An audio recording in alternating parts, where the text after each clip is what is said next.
Hello. Oh, I have a light I can turn on. Hello, hello. I am Chris from Airwindows, and we're doing another little check-in stream on Wednesday. This might be the only stream I do this week. I have had the good fortune of still being able to get a hold of healthcare things like vaccination. So I've just got ouchies on my arm, hopefully to forestall things like seasonal flu and COVID. And I'll see how well that works, I guess. It's not a 100% cure-all. However, I might want to lie in tomorrow and take it easy. But I've got some stuff to do today, and I'm looking forward to showing you about it. Hey, John Sand. Hey, RPG Alexi, and so on. Cosme. So here's one of those things. I have a plugin that I'm looking to develop that I might even have this coming weekend. Depends. I'll see how that goes. As you can see, it's my default. A whole bunch of different things. And fairly simple.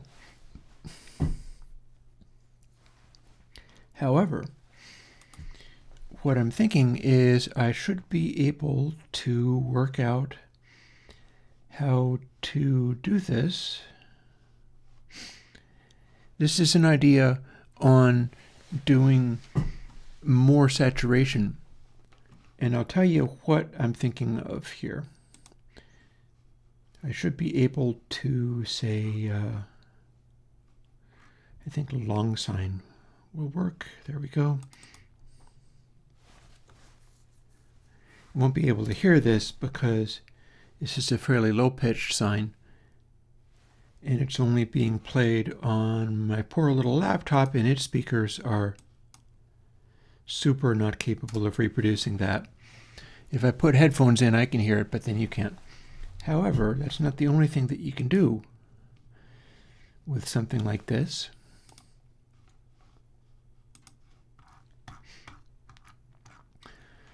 So I can take this sine and turn it up. Then do a fade in so you can see it's still a sine wave. And then I can apply the plugin to it. This plugin, let me see, I think I'm going to want to turn both of these things up, although I don't know if we're using that, but that is either a massive boost. Where am I at with this? What's the most recent version I've built?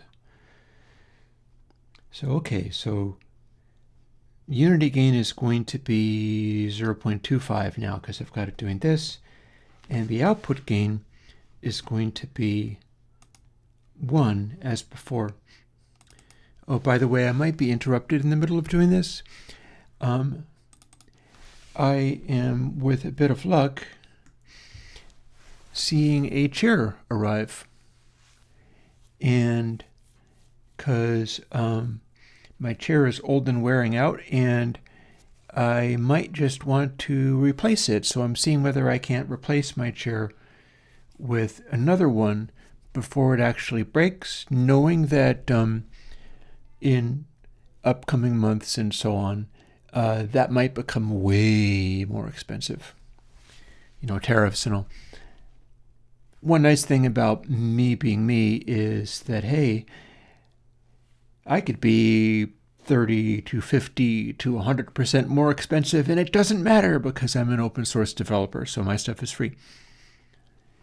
And I'm also going to be looking into being more economical, like eating less and being frugal. I know how to be frugal because I have been poor for many years. I do better now, but I have not forgotten how to do that. So I won't need to push people any harder. In fact, if stuff gets harder for people, I encourage people to step away from the Airwindows. I'll keep giving you things if you're in trouble, and then come back when you're good. Let me see now. Firstly, let's put this back to Unity gain. And if I apply that, you can see that I have something going on here where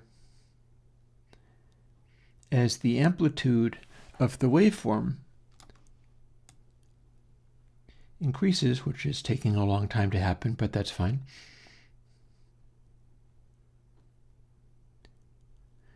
we're going to start to see what this algorithm actually does. Now, it's based off of my work with density. Actually, you know what? Let me undo that. And then let's do double the gain, because I want you to be able to see what this does. Oop. Have to apply it so that you can see it. There we go. So here's what we're really doing. I'm going to see whether it stays.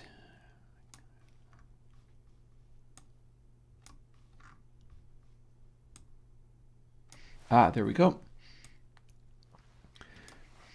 So this is a saturation algorithm, and it's a saturation algorithm that does not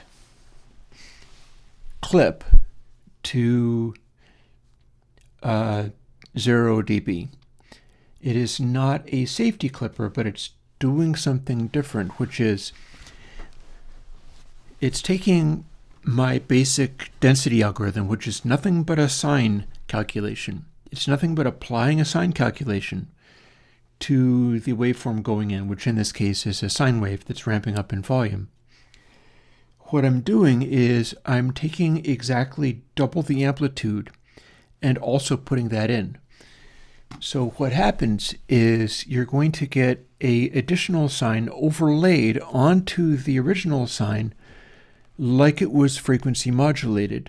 And the way that works is if you have just the original sine, it does a soft saturation.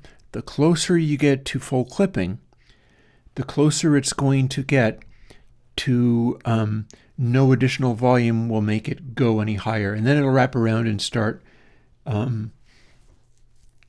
what do you call it, the West Coast synthesis thing that they do, wavefolding, because I'm not clipping at the maximum point, so it'll wavefold, it'll wrap around.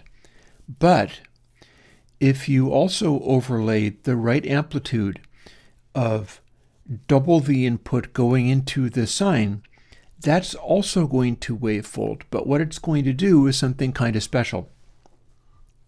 What that means is the amplitude will go up to its full output, half of the clipping amount of the previous one, the one that's not doubled the input.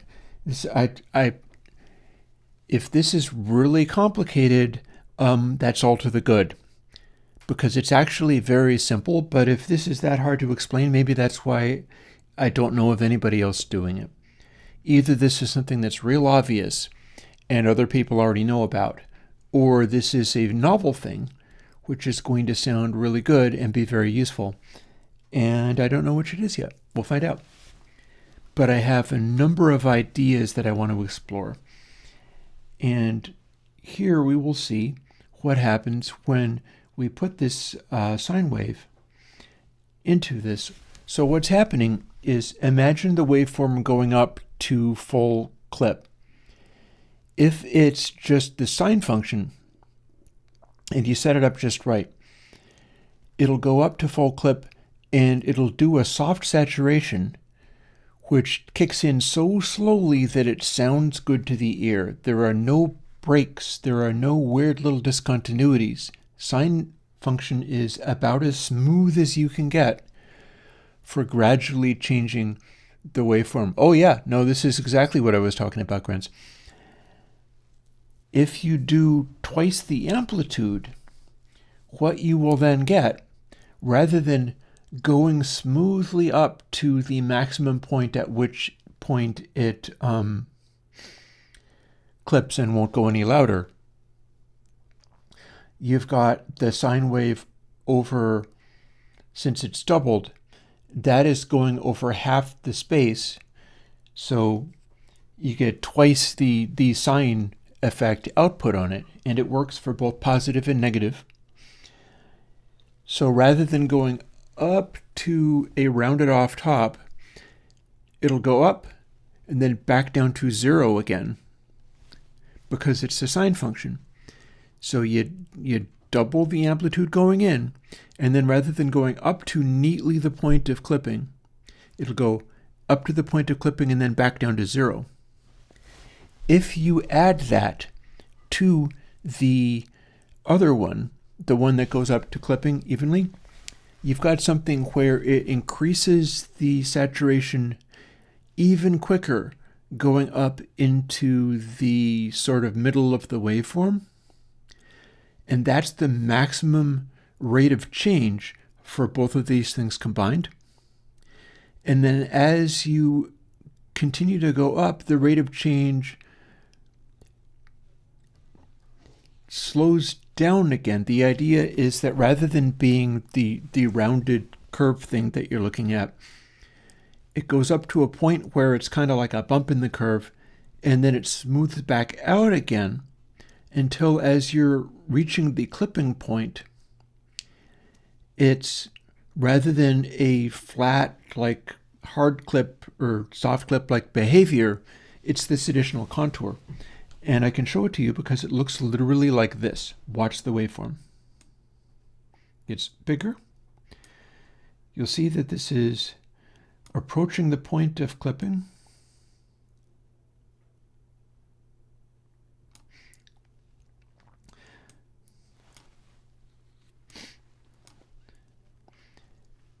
And this point where it is flattening out,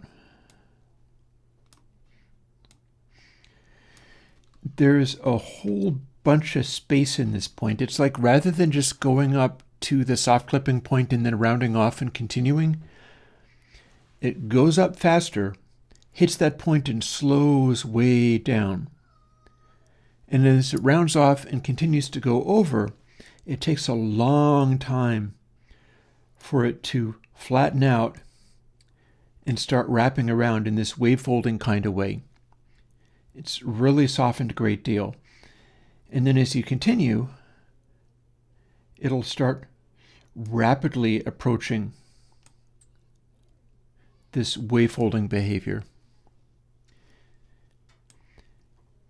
But everything in the middle here, it's like a big, extremely extended clip point. But the amplitude just starting out, it ramps up in volume way faster. And then rather than going right up to the point of clipping and stopping there, which if my calculations are correct, as far as hard clip points don't sound good, this is beyond a soft clip point. It's a clip point where rather than just going up and slowly coming to a halt as it hits the clipping, it goes up to a point where it's the most change and then slows down more and more. It's like taking the clip area, and rather than simply being a soft clip where it's not just a hard line, rather than simply being squished upwards up to that hard line, it's actively stretching the clip area out, much like the work that I do in Meter, where we've developed like Air 3 and so on in my mastering plugin for stretching that area out. And what we see there is this algorithm is actually being able to, I don't think I have it convenient at the moment. I can also apply just a sine function, and you would see that the amplitude races up much quicker and then slows down right at the very end, but this isn't doing that. This is racing up to sort of this middle region, And I honestly do not know, because I don't know a dang thing about FabFilter Saturn. Could be the same, could be different. Honestly don't know. I do have some ideas as to things I can do with this, though. And I see the amplitude goes up, and then as it approaches the point of clipping and then wavefolding, it continues to move towards that point at a fairly steady rate. And if I expand this outwards, you see that we do have this flat top, but the maximum rate of curvature is like in here somewhere. The maximum rate of curvature is not right up at the point of clipping. In fact, it is slowing down as it gets to this point. And again, I really don't know whether this is something that other people are trying to do. I only know that it's reminiscent of FM synthesis. It's frequency modulating. I may just be able to demonstrate this for you, because this is after all a working plugin at this stage. I even set it up so that I can take one of my tracks, blast it in there good and loud, and hear what it sounds like having this behavior. Because in the absence of doing that, I'm just fooling around with waveforms and numbers.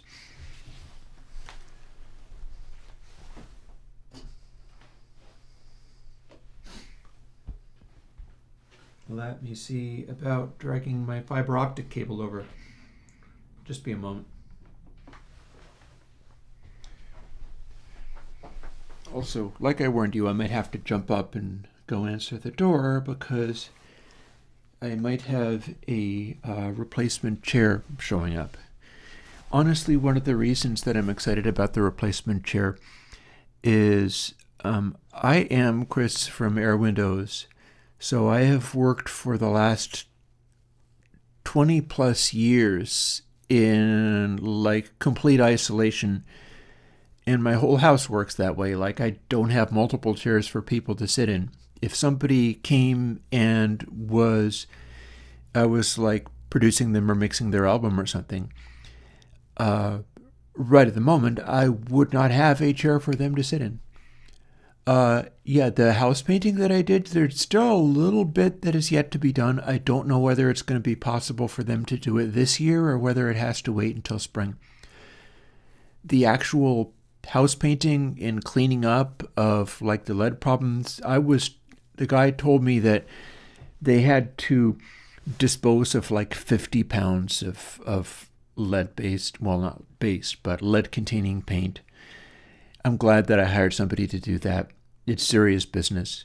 And I'm very grateful that somebody else was willing to get all kitted up to do that wasn't me, because I don't want to mess with that stuff. Anywho, this should be hooked up.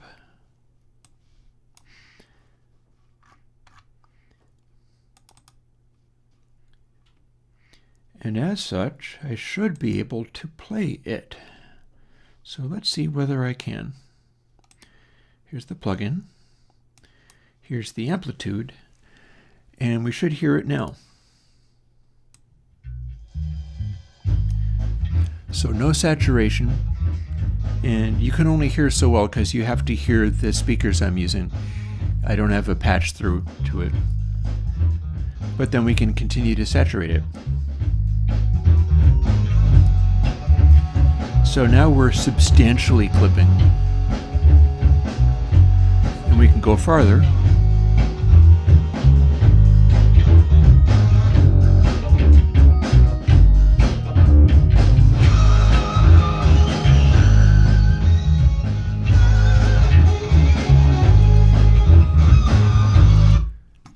Please listen to my request to stop. Yeah, so we've got this real kind of chunky sound to that. And in fact, I have tested it on waveforms. I can also show that in contrast to, let's see.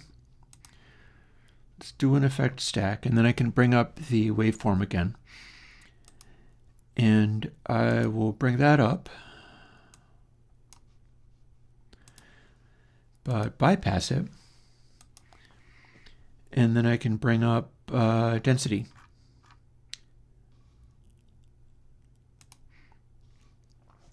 Because that is the other form of this effect. So what we've got here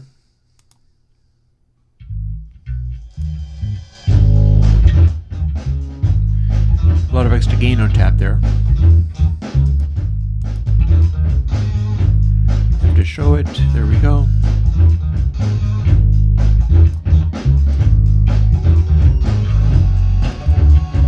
So that, or this,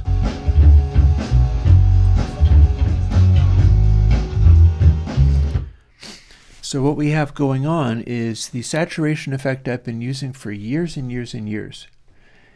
Yeah, I will run a sine through it. The saturation effect I've been using for years and years and years is very bass-centric. You could hear the lows coming through, whereas this new one is still very much a soft saturation, but it has more of a sort of low-mid chunk to it that's reminiscent of like classical tube consoles and things. This is going to come in real handy, and I'm not even necessarily done with what I'm doing with it. It's going to come in real handy for doing anything like making a console that's designed to sound and act like old EMI Red consoles, you know, the first Pink Floyd or all those Beatles albums, that kind of stuff. I can do a saturation that'll sound and act like that, rather than just a saturation that is a mathematical, like, emphasis on deep low bass. Again, I can show you those things. Original, deep bass. New one, there's more articulation to it.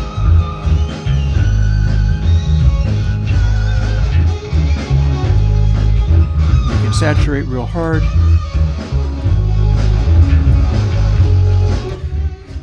So the original one, very, oh, hang on.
I'm back.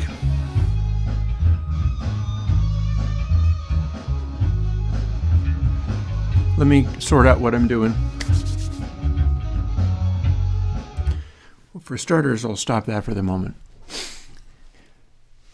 Yeah, so, and that was in fact the chair. My chair came. The idiot FedEx driver delivered it to my neighbor, and my neighbor put it in a little hand truck and rolled it right over to me. Yeah. So I get to replace the chair I'm sitting in, but I don't have to do it right now. I can do that tomorrow. And that should be nice. I'm also covered in dust now. Anywho, back to the point I was making. I have this way to handle the way this thing works. I'm very curious as to where I can take it from here too.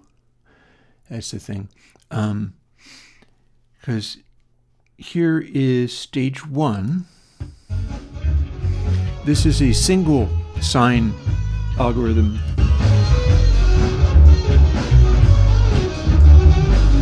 And it's just all beefy and stuff. But this is Hypersoft, which is that FM type thing. Original.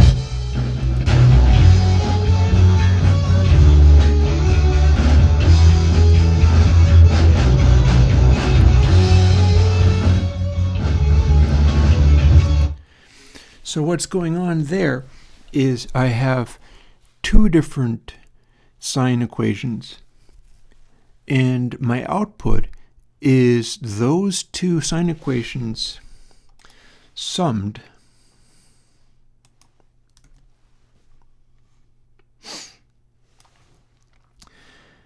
and calculated in this way so that and the times 0.75 turns out to be what I needed to do in order to get it to work properly on the output. However, we don't have to stop there. Yeah, Narusik, the problem there is that you can only hear my monitor speakers and the microphone is literally pointing away from them. So I can't help you there. I don't have a way of outputting the laptop I'm working on because I'm not like here. This is the computer I am working on in the sense of streaming on, but this is an entirely different computer that is my retro machine. Boop. Running 1068, and it's a 2.53 gigahertz Intel Core i5 with 8 gigs of RAM.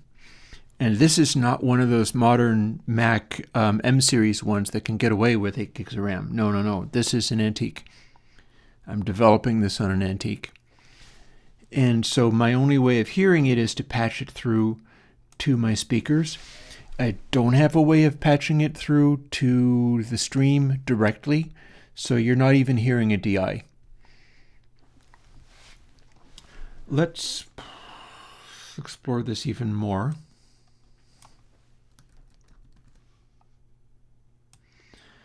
I do have another parameter on hand.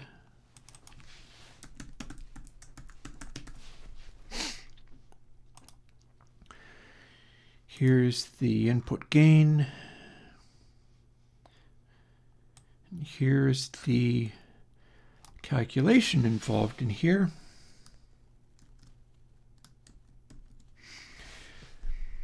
That I would be also adding.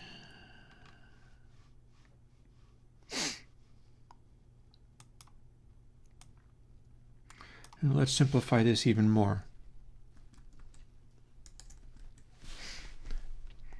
Usually I do things by multiplying, but what we're going to do, oh, you have exactly this, yeah, this is the one that I'm still using. I develop stuff for retro machines and make sure that those are covered.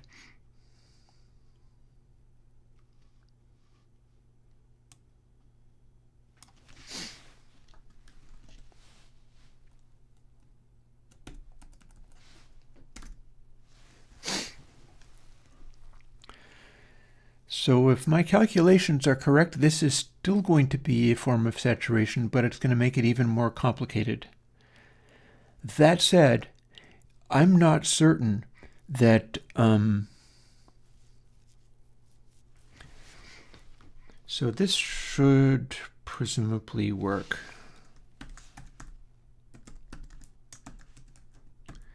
There, now we put that back into the picture.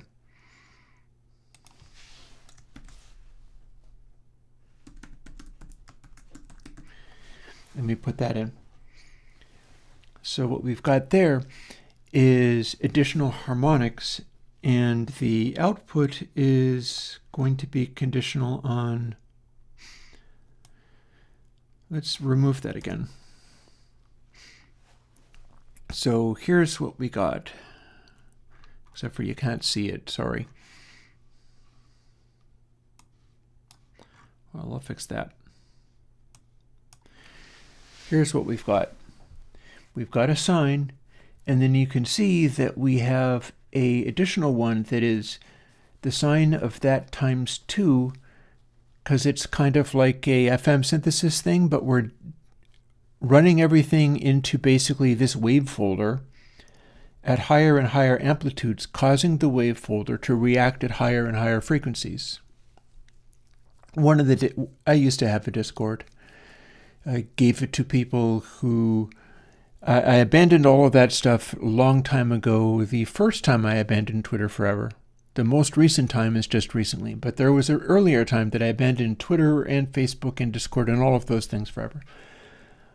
And on that occasion, the first Discord identity that I had, I just gave the original Airwindows Discord to one of the people on it and deleted myself off of it. So that might still be out there somewhere, but it has nothing to do with me anymore. I honestly don't have the time to engage with things like Discord. I mean, socially, Airwindows is on Blue Sky. I have much more engagement with Blue Sky than I would ever have with Discord, because that involves going to a whole separate place rather than bopping around on the web as I will do. And I've been following all manner of people on Blue Sky, like Bacon Paul, who helped me with a bunch of the things in his incorporated Airwindows stuff into Surge. Bacon Paul is over there. Sean Costello from Valhalla DSP is over there. Sudara, who is currently helping me do all the GUI stuff, is there. So yeah. I have no idea, Katie. I do not know how... I myself don't know how to use old Windows plugins on my Mac. It sounds like it would be really cool. I'm afraid I don't know enough to answer that one. But I do know enough to try this thing that we've just done. We've got an input gain. The input gain can go into very high saturation. And I've now got 2 separate stages of, I mean, we could keep going, but 2 separate stages of frequency modulation. Ooh, acoustic emit. I don't unfortunately know what those are. Yeah. I hope you find that. Yeah. Oh, Grens, here's the thing. Don't even think about followers on Blue Sky. Think about choose only the people who are cool to follow on Blue Sky. It does not matter. The thing to bear in mind with Blue Sky is there is no algorithm, so it doesn't matter whether you have followers or not. And likes on Blue Sky mean nothing but reskeeting, whatever it is. Reskeeting. This is an end-to-end plugin. Certain Mac component plugins, if you don't explicitly make them stereo and they're set up to be mono, then it will work for any number of channels. They're just all independent. So this one is what they call N2N plugin, meaning that you can give it a mono signal and it will do mono. If you give it a stereo signal, it will do the stereo not linked. They will be running separately, and it will be just happy to do that. Or you can give it quad, or you can give it 5.1, or you can give it 7.1, and it'll work on all of those. It's a pity that VST doesn't work as well with that, but I'm given to understand Steinberg has been real frisky lately with some people. I think it was some kind of host developer that was trying to do VST2 and VST3 at the same time, and Steinberg legally attacked them and forced them to stop. I don't know all the details on that one. What I was hearing quite recently was that Steinberg was jumping around doing things. I'm just an open source guy, so my stuff is VST2, and then I'm also doing VST3s using the Pamplejuice framework. but like Airwindows Consolidated and so on. But that's all open source stuff. And if you're making free open source things, then you don't have to sign off on the commercial development deals that they have. So that's the way that goes. But thankfully, anything where I'm putting out a VST3, I am also putting out a clap. So there's that. Anywho, let's quickly build this and play with it, because these are some of the things I'm exploring and trying to do.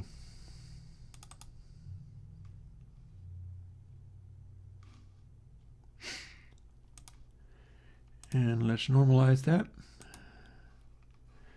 just so that I know I have the right amplitudes going into it.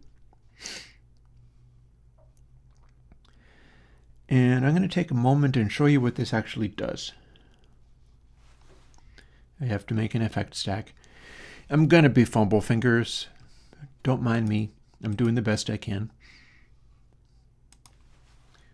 It's this funny combination of, ooh, look at me, I'm Chris from Airwindows, I'm doing all this clever stuff, and being a complete bozo. And I'm okay with being a complete bozo. I'm doing the best I can. So anyway, here is Hypersoft. Here is my currently 0.25. This is now the output volume. These are doing nothing. So what I'm going to see here, if I also open, and I have to do the right thing in order to do that, something like this. And just let me move these things around and try to do the best I can with it.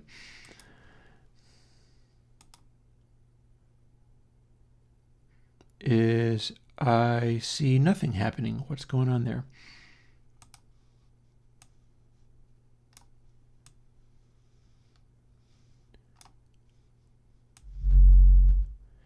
Oh, okay. I found a problem. I found a problem and eated it.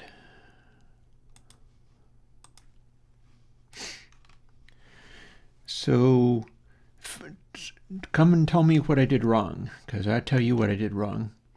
I think probably what I did wrong is I haven't copied over the new plugin yet. I don't remember doing that, so I bet you there's the problem right there. I can build it just fine. But if I haven't dragged this over into the components folder, it's not actually using the one, it's using the previous one. So let's go and do that all over again. This time it's got the new version.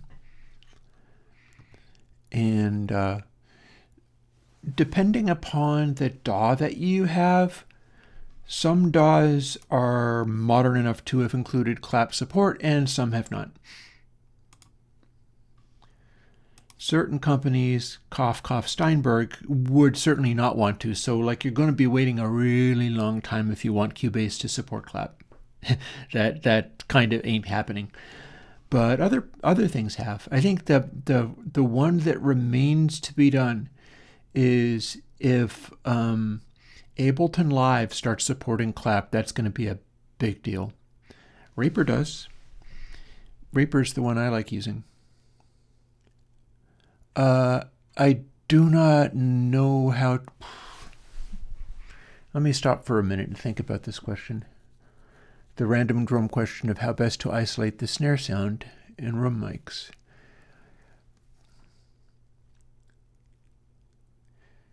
So that would depend upon what you were trying to isolate them from and what you wanted to do that with. Fruity Loops supports clap, good for them. So there's the trick. Some of that gets into mic placement, but that depends upon whether you're doing the recording yourself or whether you're working with stuff that you've got.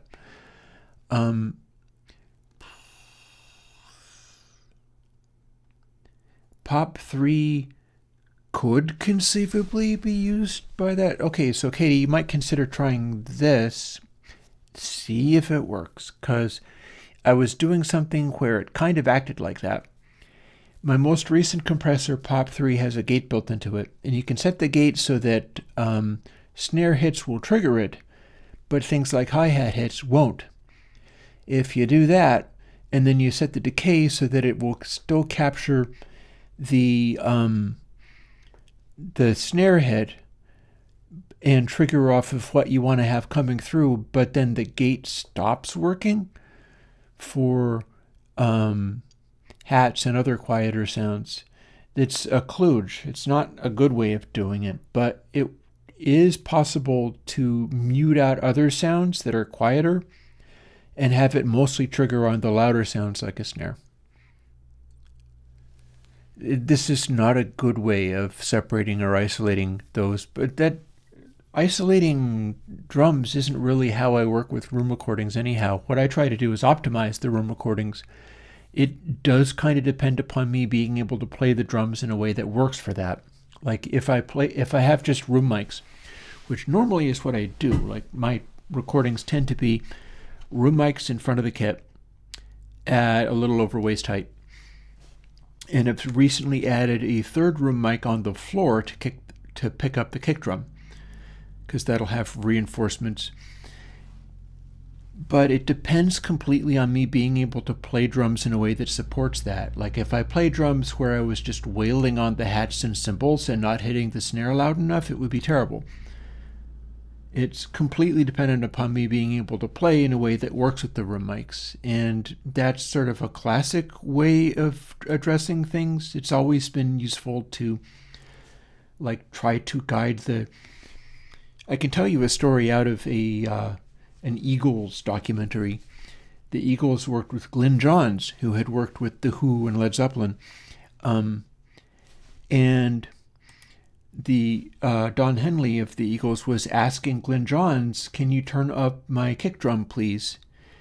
And Glyn Johns tended to record with the, what do you call it? Was it the Glyn Johns technique?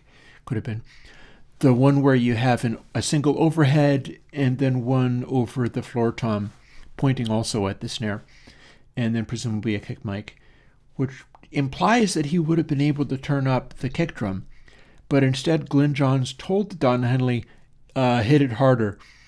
And Don Henley was like, I hit it as hard as I could, but I still couldn't hit it as hard as John Bonham could. And see, these are the things. Sometimes some types of recording technology, some types of techniques require that the drummer behave a certain way.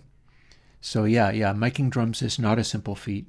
And depending upon what kind of effects you want, if you want to, for instance, if you wanted to produce the drum sounds I get, it depends completely on being able to hit the drums really hard in certain ways, using heavy sticks also, and having a fast foot and a drum pedal that has been manipulated to act more like a Speed King pedal. There's a video that I have which is Speed Kingizing Axis longboards, because back in the day I was doing good enough to be able to get these fancy drum pedals, and they don't have the same curve that a Ludwig Speed King does. So they weren't able to hit as fast. They were just able to do really fast double kick work and stuff like that. They were accurate rather than really laying into a kick drum. And so I modified them until they did do what I wanted. Some drum sounds are based on not only doing that, but also learning to hit the cymbals and stuff not as hard. So tap, tap, tap, tap, thwack with the kick, with the snare, thwack with the foot. But your tapping on the hi-hat has to be gentler, and that's not easy to do. I've been trying to learn it.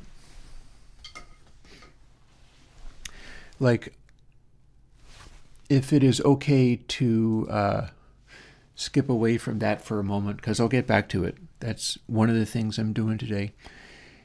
I can, if not show you, maybe I can even show. Let's see. Oh, hey, kinda.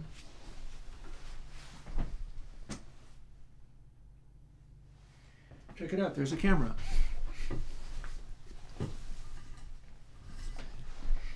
And this is my little practice pad thing. Ooh, maybe I'd better make this mic.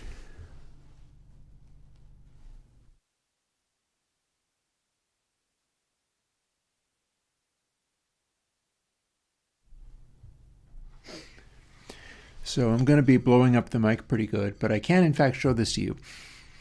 I just have to allow it to really, like, I know what I'll do. I'll point this mic away from that. So basically, here's how this works, right? I'll scooch over. That's a sort of shelf extension. And this is a drum stool. If I hit them about the same amplitude,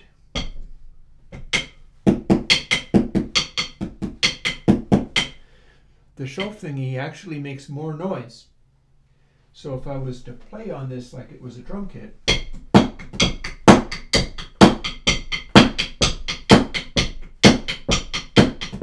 with about equal amounts of force,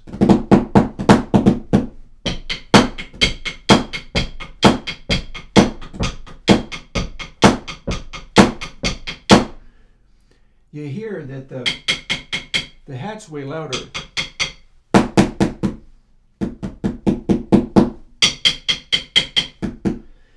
But what you have to do for this other kind of drum recording, the room mic drum recording, is hit the hats much more quietly and hit the snare much harder.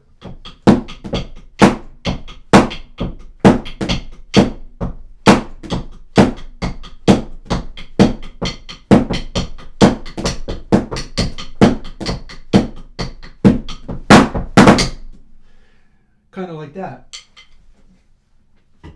And now I should stop because I am still distorting the mic with how hard I was hitting that practice pad. But that's just maybe. So that's me trying to demonstrate for anybody who is watching and doesn't know about that stuff. Katie clearly doesn't know about that stuff, but anybody who's watching and hasn't heard about that stuff, that is as important as any post-recording or miking thing. In certain kinds of sounds, like very room mic based sounds, there's no way around getting the drum balances right out of the sticks. And it's not easy, but it's worth learning. Anywho, I'm going to make another effect stack because now we can demonstrate the thing I was talking about.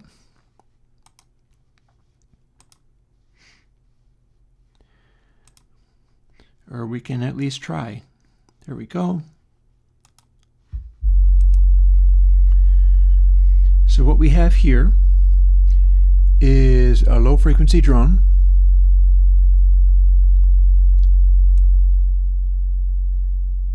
And I can turn it right down. And this is the original, oh, you can't see it. Let me fix that. Here we go.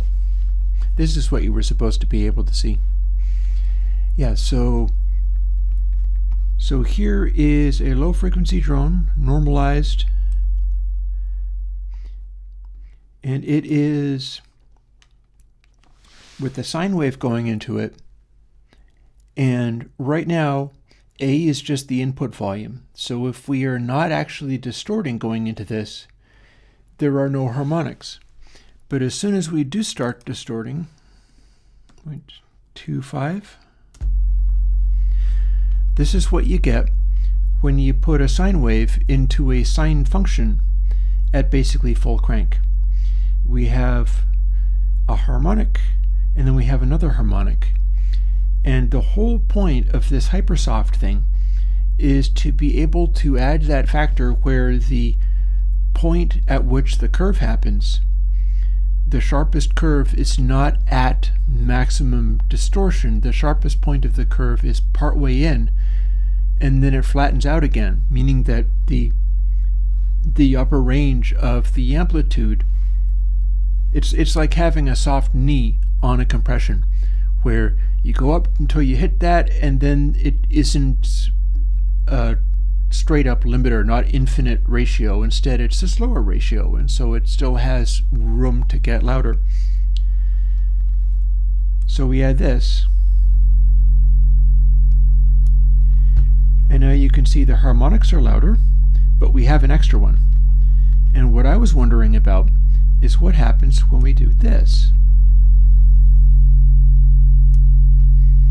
And it looks like we have yet another harmonic being added. But the thing about it is, since these are all being done out of sine functions, it's very similar to the original one in that when you use a sine function for your soft clipping, it resists aliasing real hard because it doesn't do a series of transfer function irregularities. It's not a hard clip. If you have a hard clip, if you have a sudden change in the rate of change as you start applying the saturation, that makes a whole series of little clips and distortions, and so there's a line of harmonics going way up past 20K, and aliasing means it reflects and comes back down again in non-harmonically related frequencies. They bounce. Actually, can I even demonstrate that?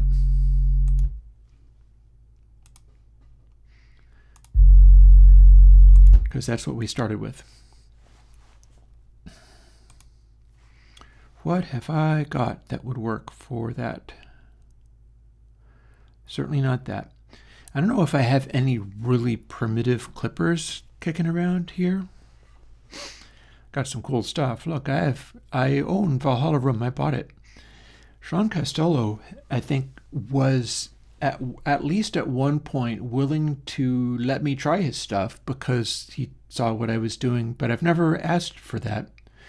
Same as I have bought those Native Instruments things. These are free. What have we got?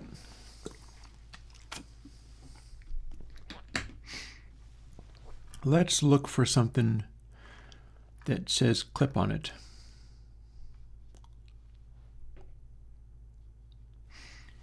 Clip 2 perhaps? Ooh, okay, that looks promising. I do not know what this one does as far as doing fancy things, but if it is straight up a clipper with whatever I do to try to ameliorate the aliasing, you should at least be able to see what it does.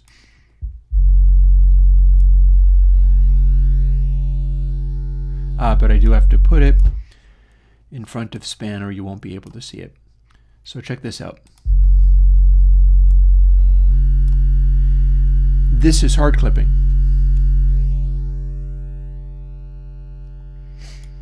Now what it's doing with these funny comb filtery things probably has to do with what I'm trying to make it do.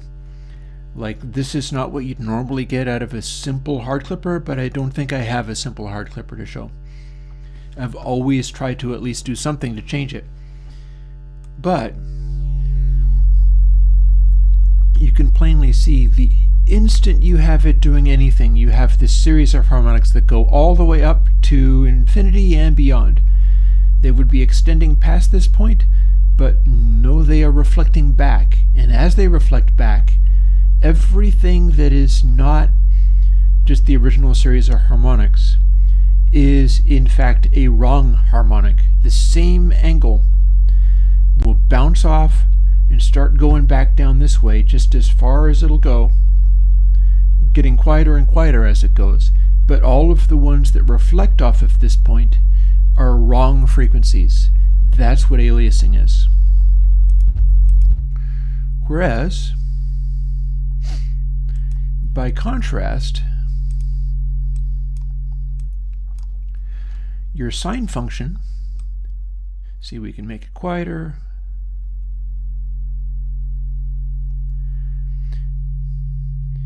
Now, one of the things that's going to happen is if we push it hard enough, this is actually turning into a wave folder. It is turning into a wave folder, so we're losing the original thing. But it's going to do the same thing that I'm talking about, where you go into the super soft clipping. Notice that you don't have like this effect. Oh wait, no, it can't actually see that, can I?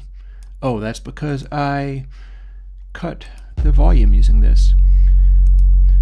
So rather than seeing this by the smallest amount of clipping, because this is hard clipping, this is normal clipping. I might have changed it a little bit, but that's still basically what it is.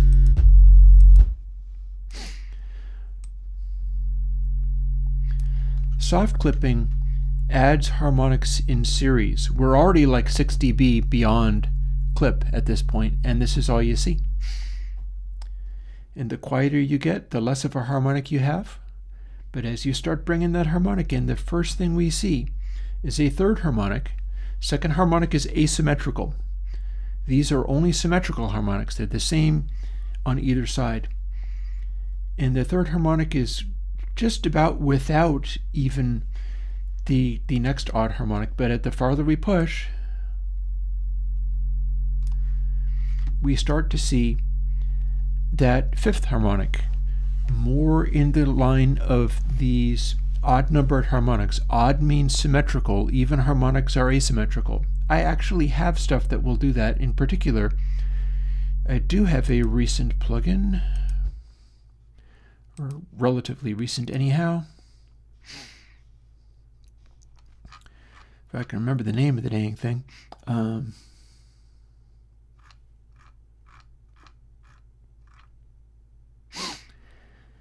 And it is a warming style effect that is like the famous Oxford inflator. So I think I called it Inflamer. Or Sweeten. I think Sweeten is akin to that. So watch the difference between these two things. And again, I got to move it up here. Actually, I can move this up to here, at which point I get to run both of these at the same time.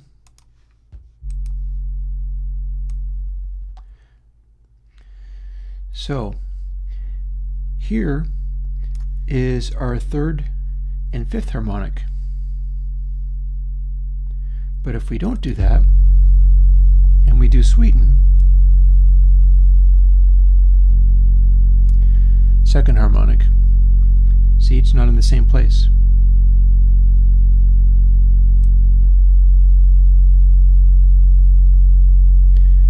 And one of the things about a second harmonic is that it's asymmetrical. So it's providing low frequencies as well. You don't necessarily want all of that. You can kind of see where it shows up here. And then if we kick in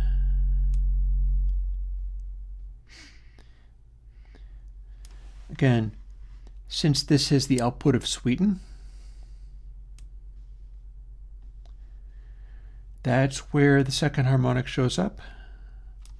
And this is where the third harmonic shows up, because this one is symmetrical,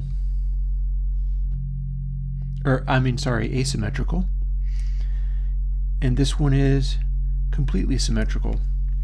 And the deal with this is I'm adding additional layers onto it with other sine functions. And what they're going to do is add more of these, but they continue to fall off just as fast as the original sine function does. These are not producing that high frequency grit from the hard clip.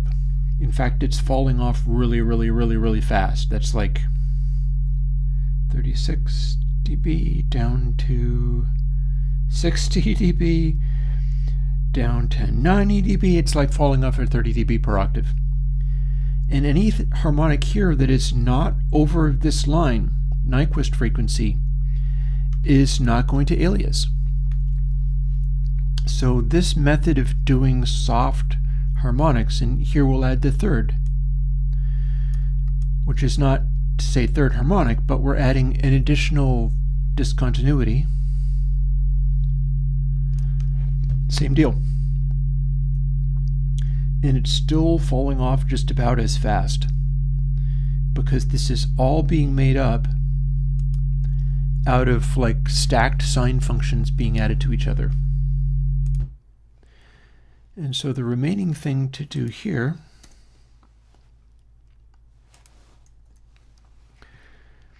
now that we have this is, let's take this, we'll set it to a smaller amplitude. I don't know what amplitude it actually wants, but we'll set it to something. We'll set it to, first let's fade it in. Good, good, good. Excuse me.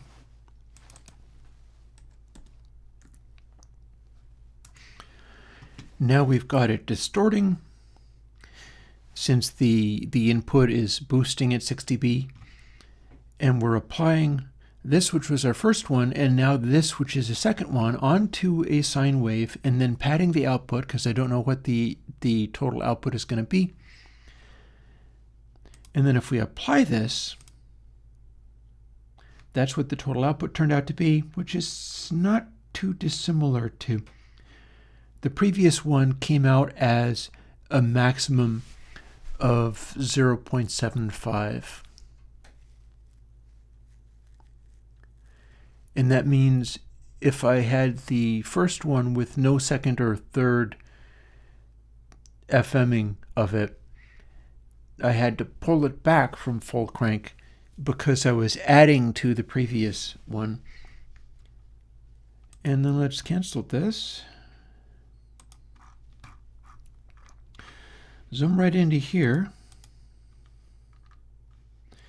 and see what this looks like as we zoom on. I have thought about doing declickers, but I'm not there yet. What I would want to do is a decrackle that would work on vinyl surface noise, honestly. That said, you could do a declicker based on simply finding really, really fast slews and skipping them. The program that I'm using right now is Twisted Wave. It is a Mac-based 2-track editor. And it's doing a good job of running my plugins, even the ones that are a little sketchy and more difficult. And one thing I'm noticing about this right away is I'm starting to see a very triangle-y look to this. So let's see what it does.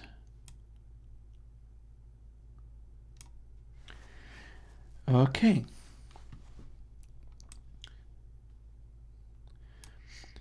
So this also continues to... So what I'm doing, what this is about, is if I use just a sine function, it will make a curve that goes up and gets closer and closer to this flat spot at the top.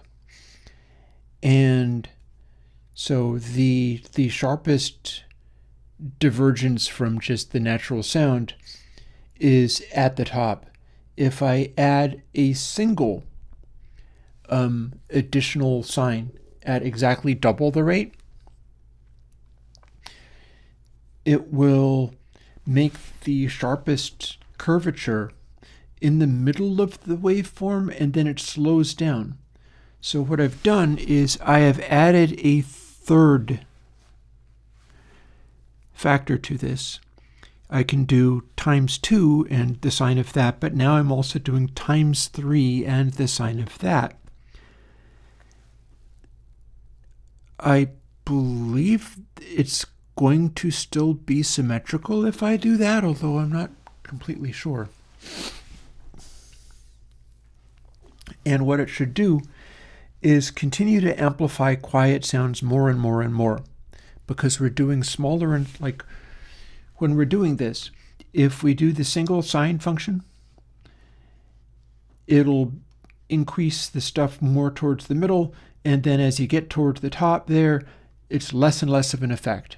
And the slowest possible transition between those two things, meaning that that's what gives you the sound that's shown in density.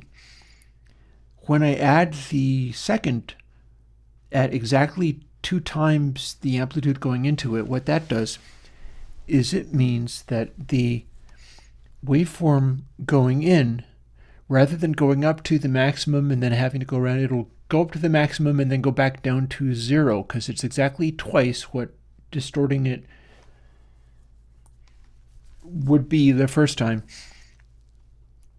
I've now added another one, which is the input waveform times exactly 3 and then divided by 3. So what that's going to do is, if I'm not mistaken, and I might be mistaken, so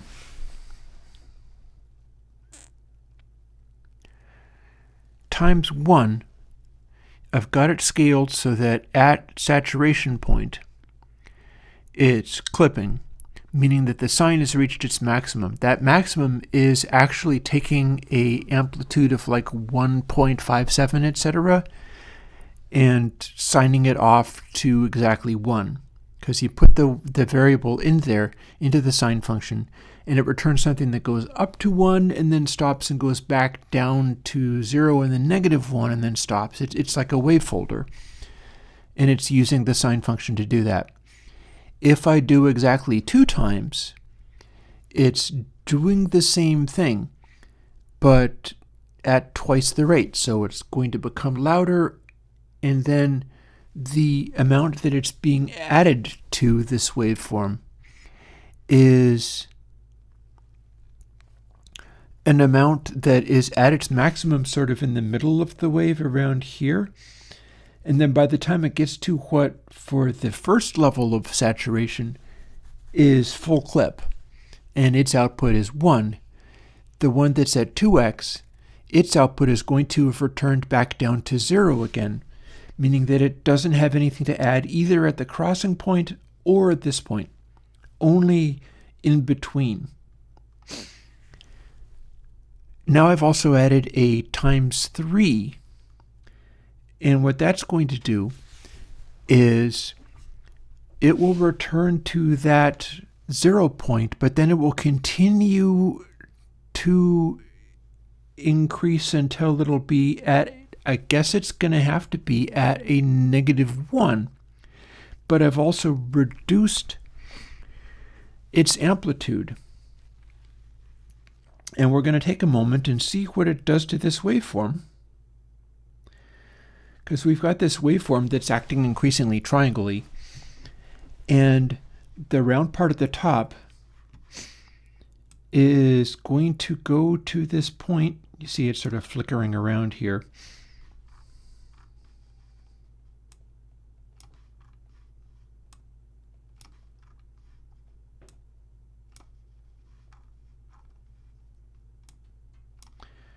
I'm trying to make it so if I click in this title bar, it won't move on me.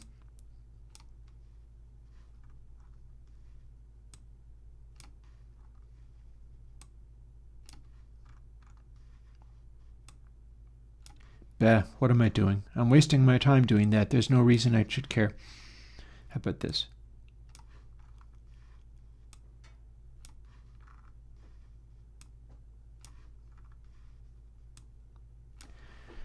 Like, logically, the way this works is I should be able to click on this, and there we go. Okay, I'm going to accept that. That's as close as I'm going to get.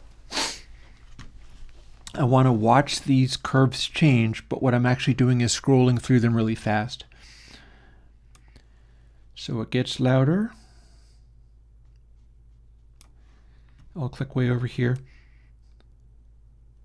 until it hits that point where it flattens out, and then it's going. So this is interesting. I believe that what we're doing now is it's doing the wavefolding thing, sure enough.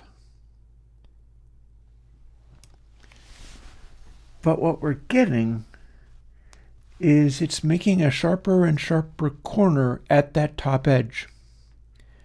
That does not look like what it looks like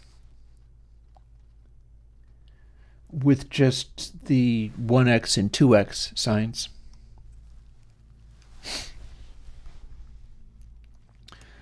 So what does this mean for my algorithm? Well, I can tell you one of the things that I think it means is that this is starting to fight my initial intentions with it. And I'll tell you how. The idea was to make the rate of change happen in the middle here. If I use the x3,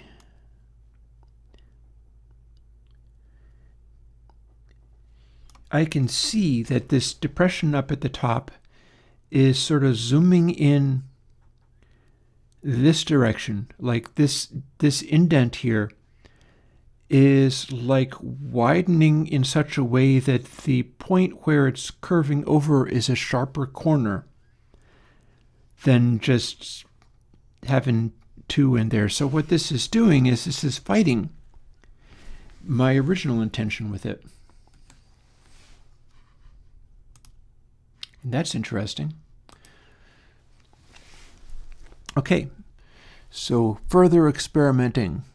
Yeah, well, I mean, it's going to try to do a square wave, but that's not necessarily what I'm looking for. I'm looking for something that fights and resists the tendency to do that square wave. And instead, I want to go for something that's not going to put the sharpest corners like right up at the top there. So let's do a quick little experiment and see whether I can get, like, I believe I can do this thing. Times 4 and divide it by 4.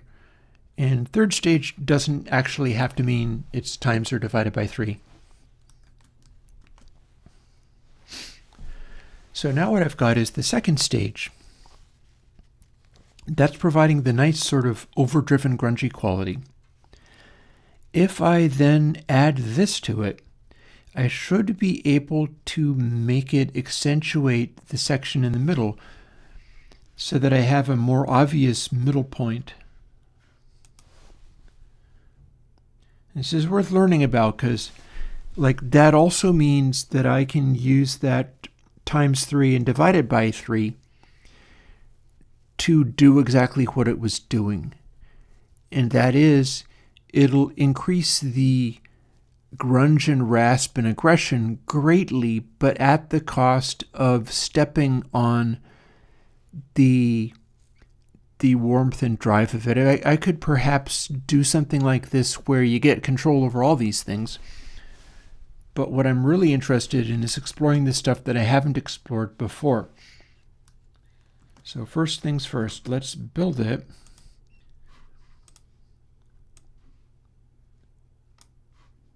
Copy it so I'm doing something with it. Hey Florian, things are going reasonably well, all things considered.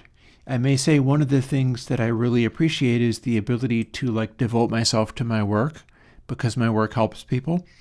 So it doesn't matter what's going on in the world outside, I do get to dedicate my efforts towards something that I know is available to all without fear or favor, no restrictions, and no exceptions. You know, back in the day when I was a kid, I used to go to, my mom was a churchgoer and she made us go. And we would go to a church called the Episcopal Church. And the Episcopal Church has a little saying, which is, God loves everybody, no exceptions. They still believe that. It's kind of cool. That said, as much as people want to deify me, I don't stand for anything like that. So we're just going to try to make plugins for a bit. New effect stack. Because really, what can you do but do your best? This hopefully will be my best. So Hypersoft. These are both at full crank again. And you know what? I don't even need to, well, hang on. I say that, but what if I did look at what it did in Voxengo span? Let's find out. Okay, that's interesting. Check this out. We're doing our distorty thing. And we can have just the original Airwindows density, which is nothing but a sine. And then we can add the double. Notice how fast that falls off. And then we can add the times 4.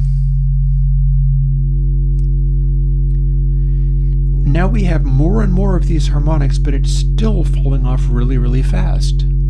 Like at this point, we're dropping 66, 84, it's like 30 dB per octave or more.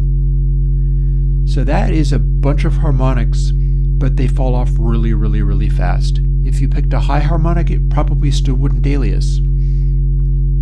That's interesting. And it's scaled appropriately for the amplitude of it. What happens when we do only part of that? We've just added a little bit. But the more we crank it, the more we get really intense lots of those. In fact, we're pulling one of those down. We have like a maximum. The harmonics are balancing in an interesting way here. And you can, of course, have just only those harmonics, but we would kind of like to do it like this.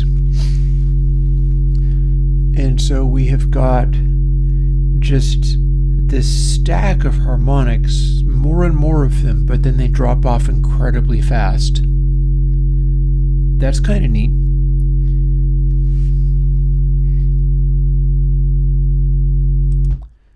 So we're going to stop that. And we're going to apply, oh, hello, can we even do this? Yes, we can. Now we have a simple sine wave, and we're going to see what this does now. Because now we have all of those harmonics, but now they are times 2 and times 4. What that should do is, well, let's find out. 0.5, let's make them distort.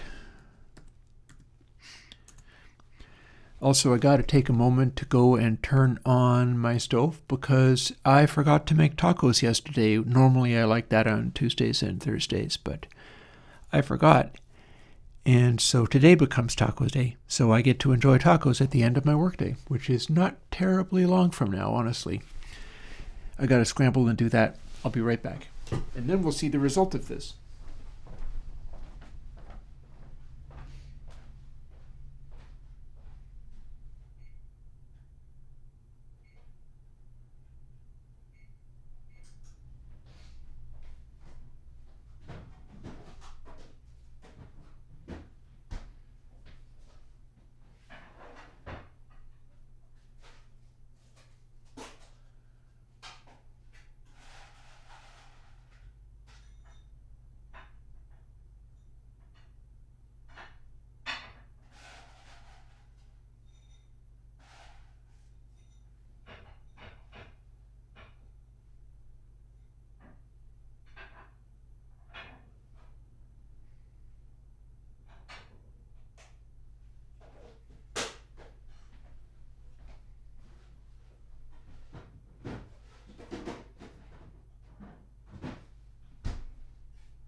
There we go. That should be ready for me in the little less than 45 minutes that it'll take. The stove will warm up faster than 45 minutes, but hopefully the the taco cheese will have thawed out. I have a bunch of taco cheese in the freezer, and I thawed only as much of it as I need.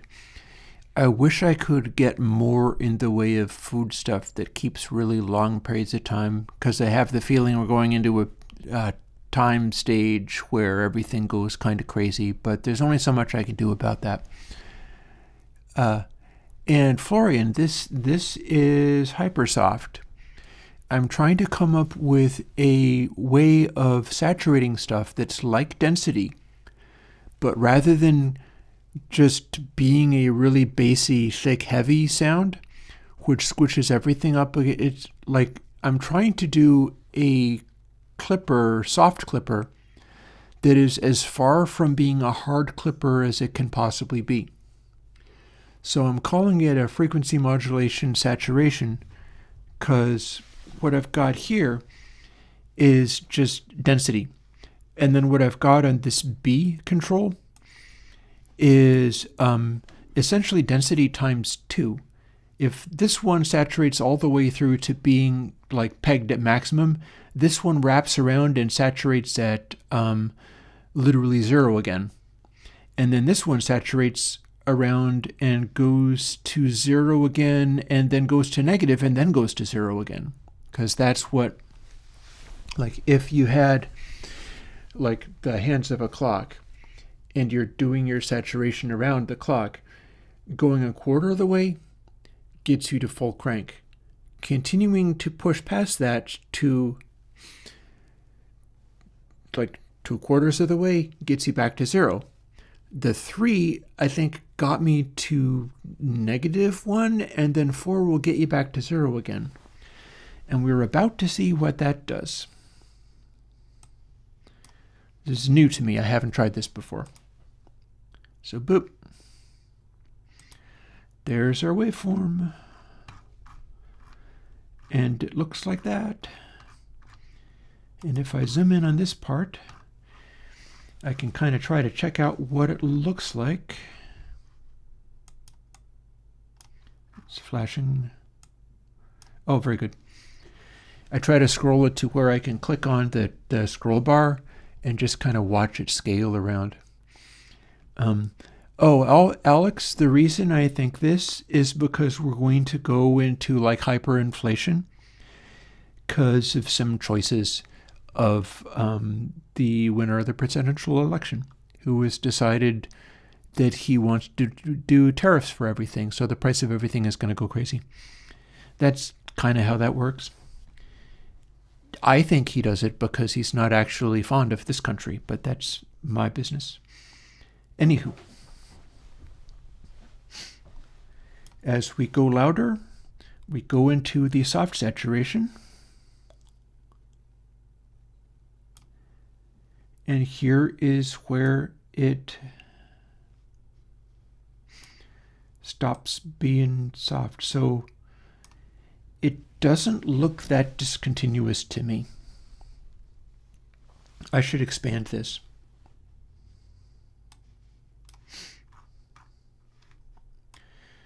So we're looking at these big old curves. And I guess I can make it flash like this. Sorry. That's not going to compress very well. That's the kind of thing that compresses very poorly on YouTube. But what we've got, rather than it becoming a the same kind of flat top, we get it moving into this flat top zone. See, it's like it becomes a flat topped waveform. I'm not seeing funny irregularities in this part. This part looks pretty smooth.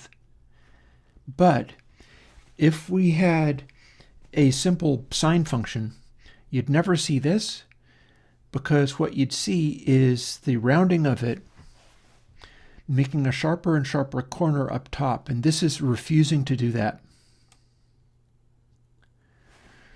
What I see is that we seem to be steepening this middle part without too many weird departures from it. That probably has to do with the way these interact.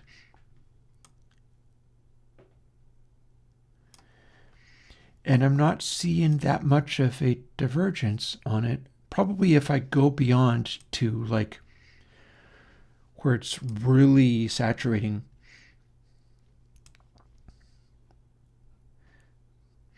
we can hypersaturate it.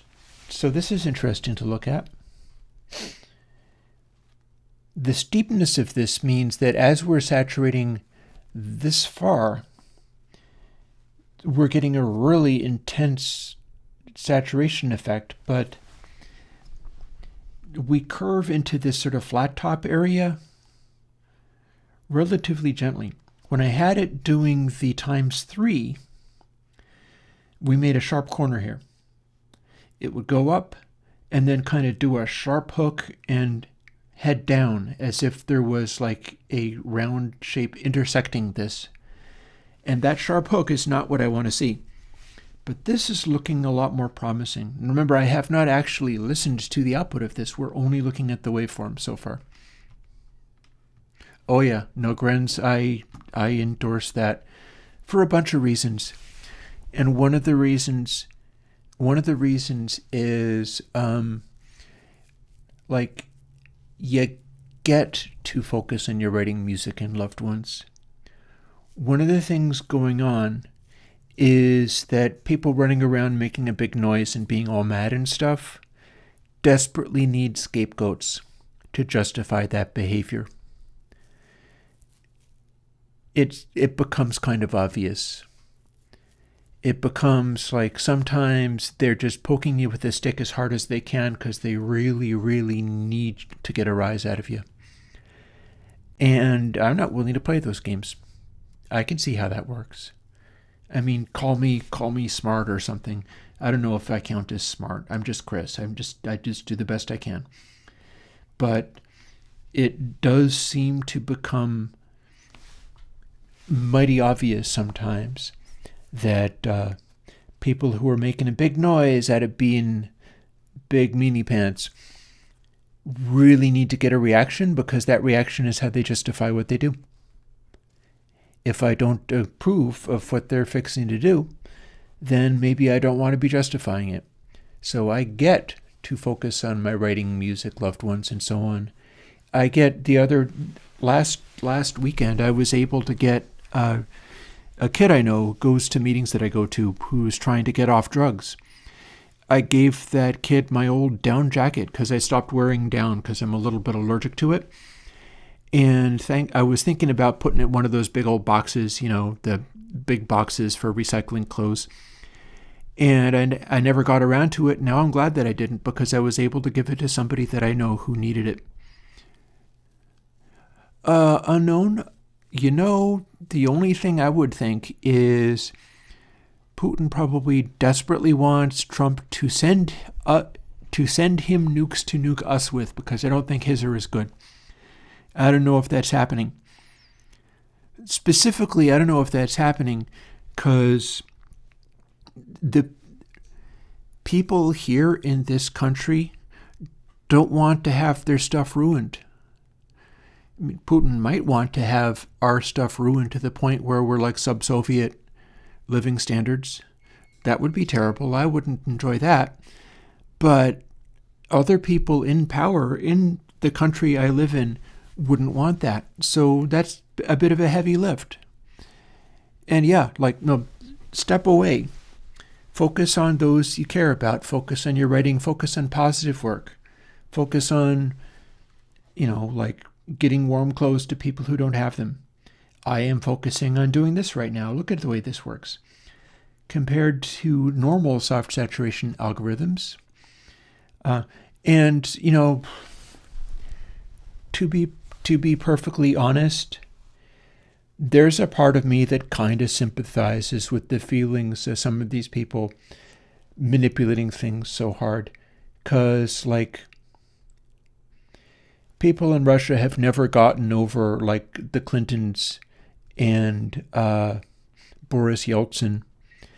the whole thing of like, oh, let's introduce them to capitalism, that's going to end well. It's like, no, it kind of didn't. That was kind of mean and bad. It's a shame. There's no undoing it now. In fact, some of the folks in charge there owe everything to that, because they ended up being the oligarchs that were holding the bag when everything went kind of bad. But everything did go kind of bad. Like, outside of Moscow, things aren't great over there. I would love to be in a position to send, like, my warm jacket to somebody, like some dub techno kid. There's dub techno kids in Russia.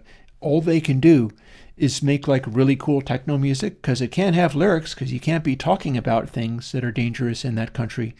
All they can do is like try to jam and make music or DJ music and stuff.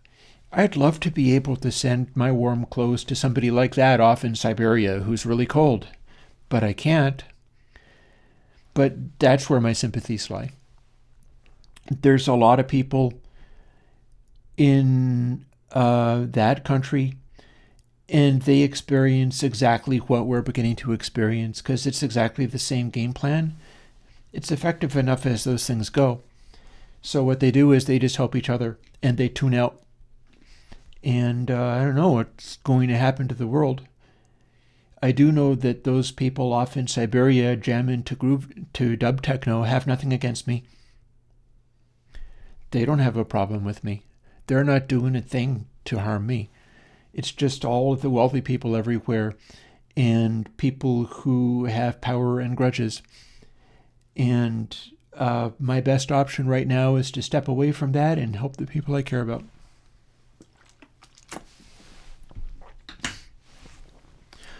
Doing stuff like this, which I am getting on towards the end of my stream, honestly. So we have now made an algorithm that can make this interesting flat-topped waveform, in which, because rather than just adding a single sine wave at twice the frequency of the input, and again, this is all transfer functions. This is all, it's not actually like additional frequencies coming in. It is simply taking the input signal, this sine wave I'm feeding in, and going, okay, now you're feeding into the sine wave at double your amplitude or at quadruple your amplitude, meaning that it will kick in faster and then wrap around faster. It'll do its wave folding thing faster.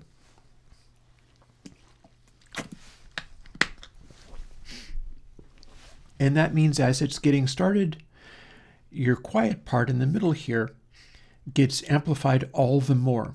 It's turning into like a straight angle. And then it's going up to this point where this is the sharpest curvature.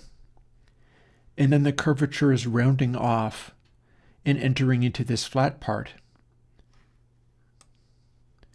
Similarly to, like, here's what a sine kind of mostly looks like when it's really a smooth curve.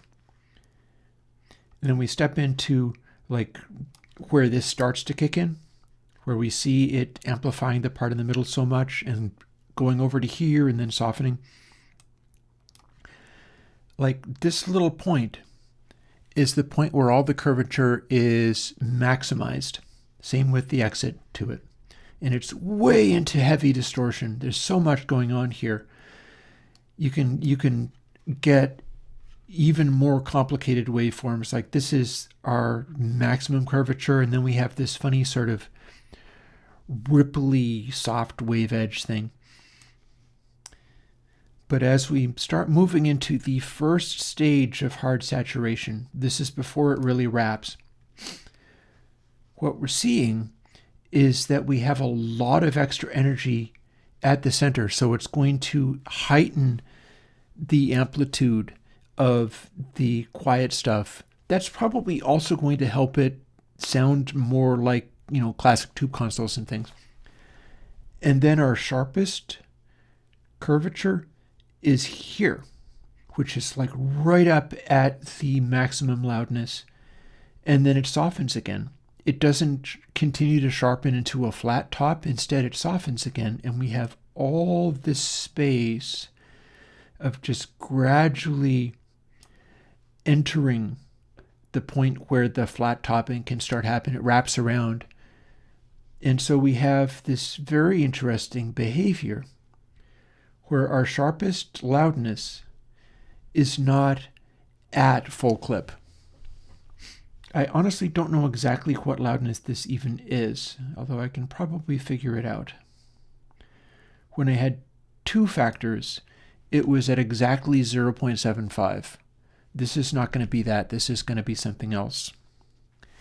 Actually, I'm going to do an experiment.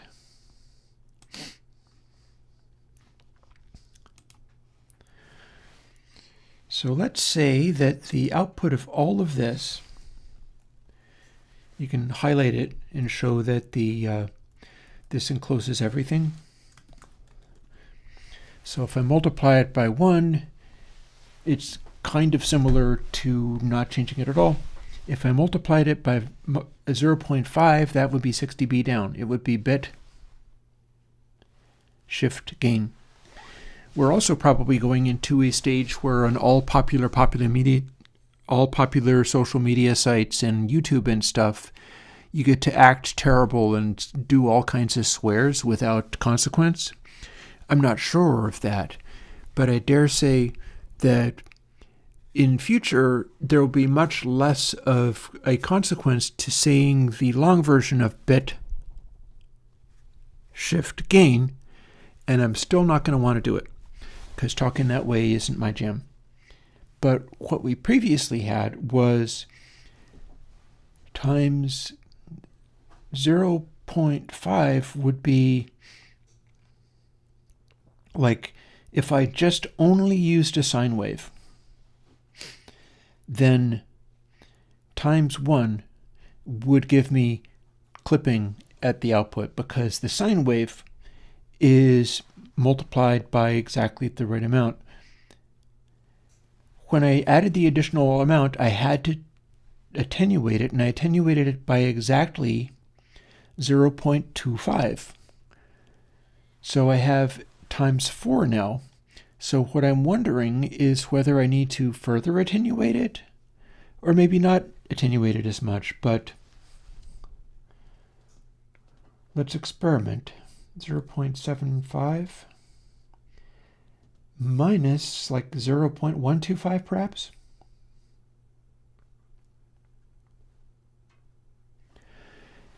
That would be either, because adding the third stage is either going to be additionally, because I'm adding something, you see, dropping the clip point down. So when I add the second stage, this got me a perfect output clip at full crank. But if after removing 0.25, I've now got times 4 and divided by 4. If I subtract 0.125, which is an additional halving of the amount that's being reduced, what I get to is 0.625. And that's like a additional gain scaling factor. So now what I'm wondering is, if I do this, and then build, and do not, like my input gain is doing something, but then I cannot touch output gain. I can leave it exactly as it was.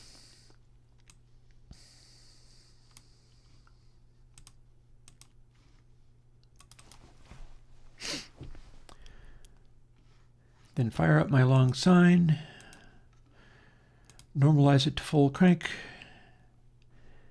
and do a fade in. And let's fire this up. This time I don't need to look at Voxengo span because I already know what it does, but I need to crank the output gain all the way. And let's crank the input gain as far as I can go. Let's see what this does.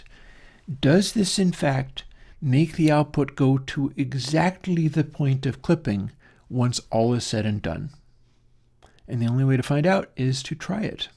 Boop. And the answer is actually no. The times 4 is cutting back on the amount, but how much? We're going to return it to 0.75, because another possibility is that adding the third stage is somehow cutting down the total amount of amplitude it can apply, meaning that maybe I need to do 0.75 plus 125. But I don't actually have to know the answer. I can try and find out. I suspect that if I'm correct about how this sort of series of things applies, either this is going to be exactly right, or it's going to still not go quite to full crank, and I will need to do it again. So let's run through that sequence of things.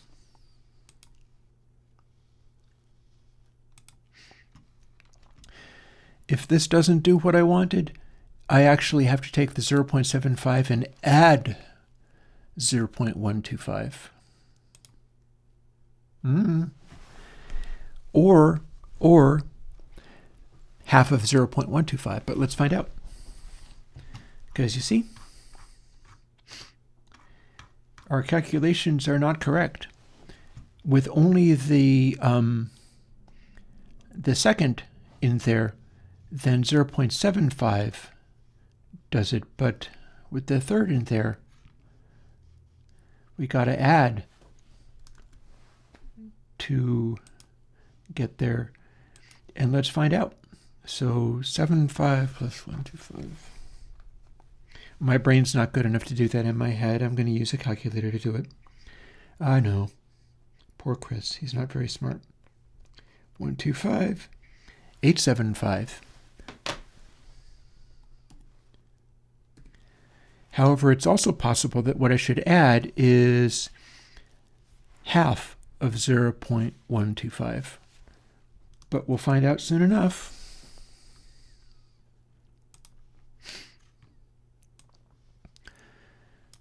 Because this is like the mathematically perfect answer for getting this stuff sorted out. And it's a fine way to pass an afternoon, I guess. As I start to become increasingly creaky and decrepit, having gone and had flu and COVID shots. So I'm expecting to be a little under the weather tomorrow, but that's fine. Unlike people who let trolls tell them what to do, I am inclined to believe in modern medicine. Up, fade in. I need to fade it so that I can see what it does. And then back we go to see what this does. Ooh, the way this heads in, I think I have not actually done it correct. Oh yeah. Yeah, this is not the right answer. This is very much not the right answer. Look at that. If I go all the way to here, we have a really freaky answer. I have wildly oversaturated it. But that edge is clearly clipping. So what that tells me is my initial idea was not correct. 0.75 is not right. 0.75 plus 125 is not correct because that's adding too much. But I bet half of 0.125 is the correct answer. So 125 divided by 2 plus, so it's 0.625 plus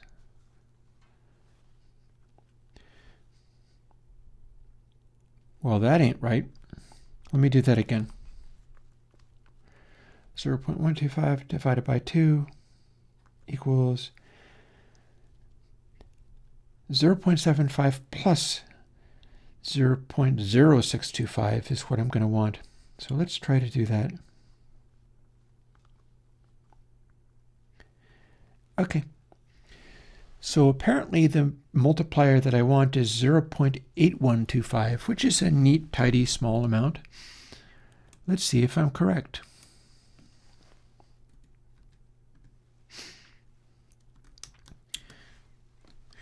If this works, then the top edges of our heavy saturation will go right to the point of clipping without going any farther. And we'll see whether that is in fact correct.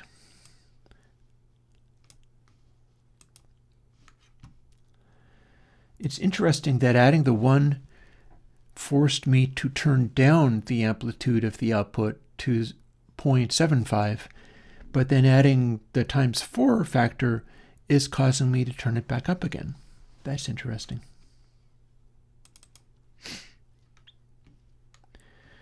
Because we can scale all of these things based on how much is actually being added or subtracted to, knowing that the first order goes exactly to 1 when it clips. So we can scale all of these relevant to how that works. First things first. Normalize it. Fade it in. And let's run it again. And let's see whether this gives us the intensely saturated, yes, but that's looking more promising.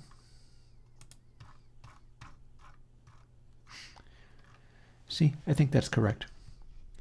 We're going right up to 1. And this is where it starts to wrap. Yeah, see?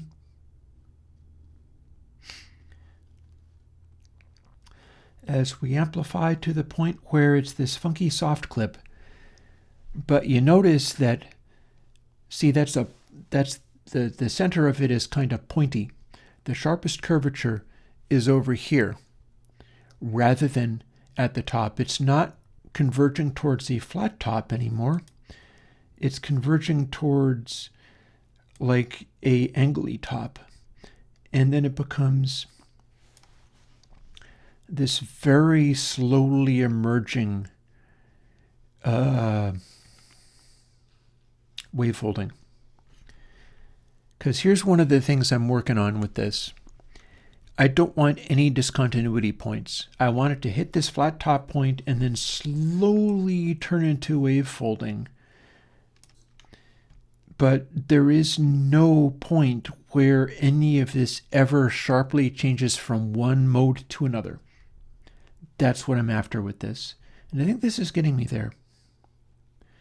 Like the sharper we go, and this goes like ludicrously sharp at this stage. But these pointies here aren't quite going to clipping no matter how sharp they get. We've taken a 100 hertz tone and turned it into this incredibly sharp point, which is not soft at all, but this is what hypersoft does, you see. You go into the full saturation, and then you keep going. It resists going any farther until all of a sudden it is blowed up real good and turned into a complete wavefolding. But it's a weird wavefolding where all of this stuff is just full crank, and then the wavefoldy stuff resists kicking in. Sounds like this.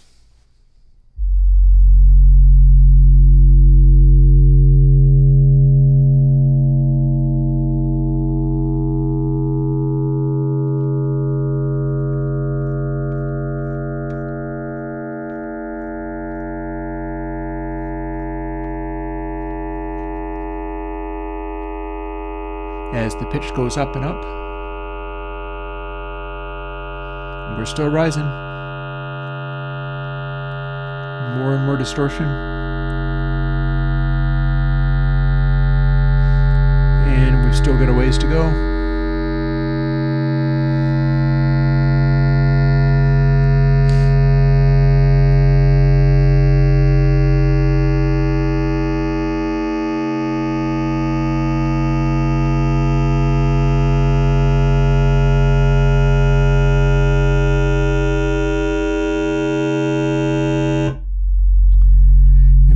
start again.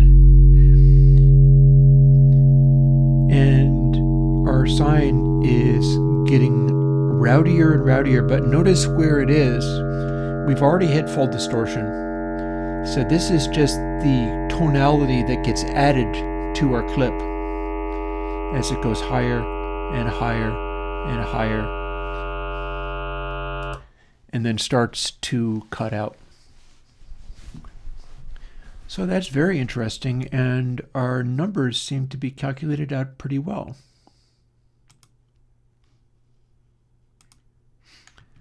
So the next thing to do is start throwing our regular waveforms into it. And I am of two minds. Well, I need to make a comment here first before I do anything else.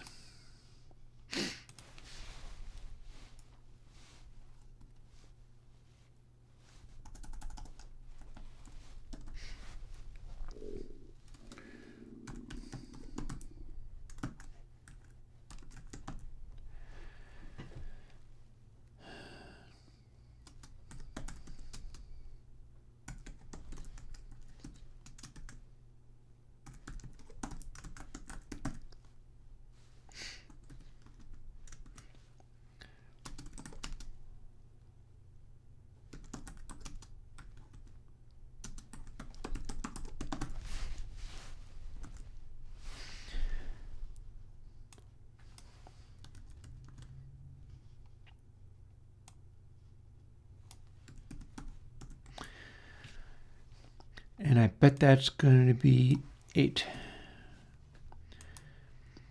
But I can test that out later.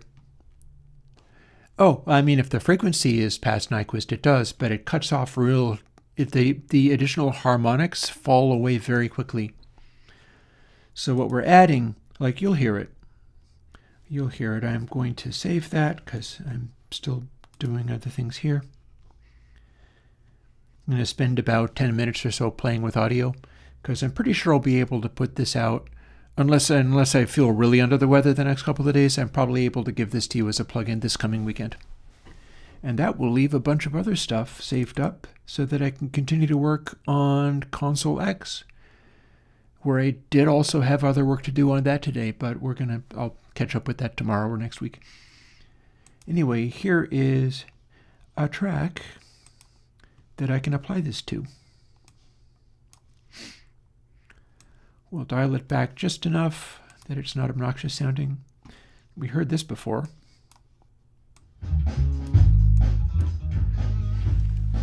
So, and this is a bassy track, so it's able to show off some of this stuff.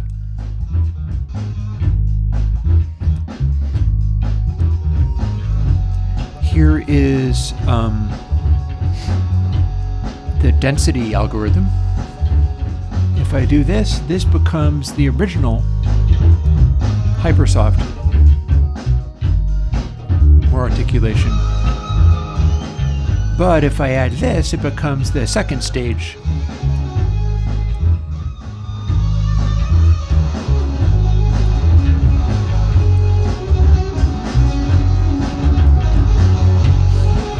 That has an interesting quality to it.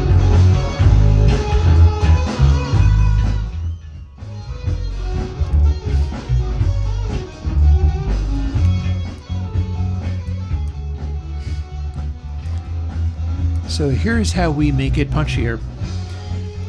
Add second stage. Add third stage.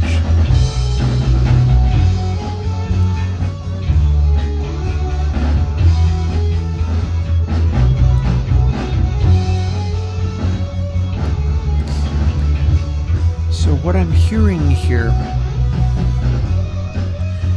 is it is capable. What happens if I do this? Not much. So what I'm hearing in here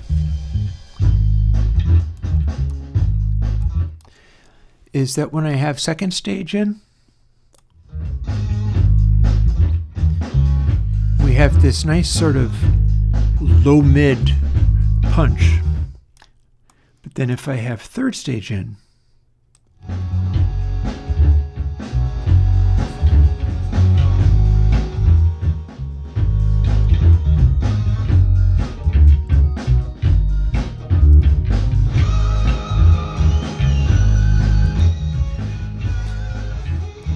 So that makes the snare sound interesting. Listen to what it's doing to the snare.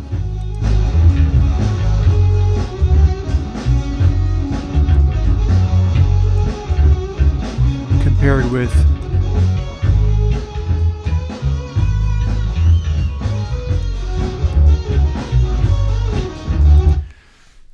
what happens if we keep going? Can I continue to do this trick? What happens if we do? Just adding more and more of these increasingly smaller FM-like manipulations. What do we get if we do?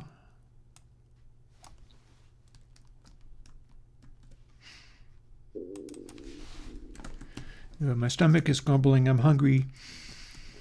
It's going to be dinner time soon enough, but not before we keep playing with these things.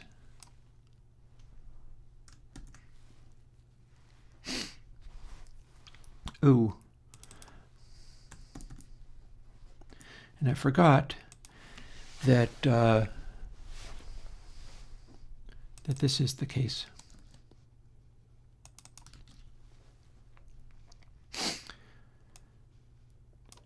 So let's do this. We're going to bust it into separate operations.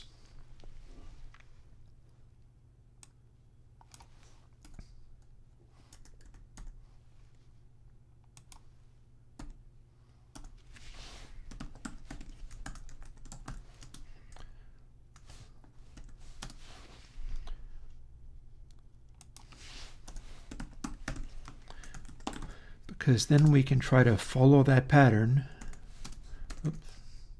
Plus plus is a different kind of operator.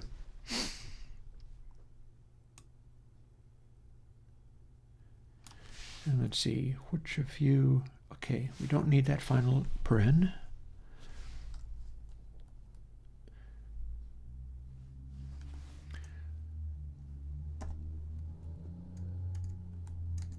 We shouldn't need these either.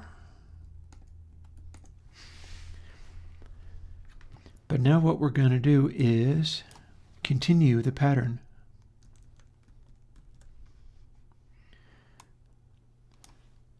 Times 8 divided by 8. And it's the fourth stage. Although honestly, I'm not even sure I need to use these. If I manage to perfect this, maybe it's going to be just fine. Well, I'll figure something out to do with it. Yeah, well, I'm interested in what's being done with the crunch. Interested enough to be doing this even as sort of time keeps slipping into the future and it becomes taco making time. But this is too interesting. I'm going to do it.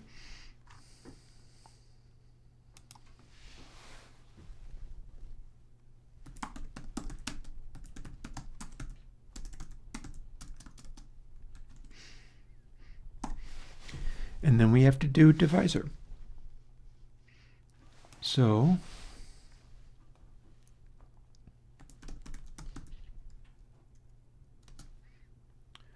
minus equals, because second stage at full crank is 1, so divide it by 4.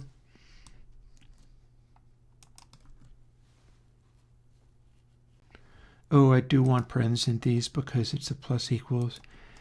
I mean, I assume it'll do that, but what if it tried to do input sample plus and then divide that afterward? I don't think it can. I think plus equals has to be the final thing evaluated, but I like putting in parens anytime I'm not sure. Oh yeah, no, I'm going to enjoy my taco. This has been a good work day.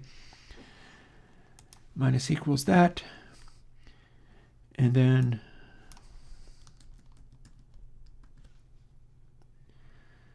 so if I'm not mistaken, it's going to alternate minusing and plussing by this amount. So we're basically coming up with that, except for I have to also include this, don't I?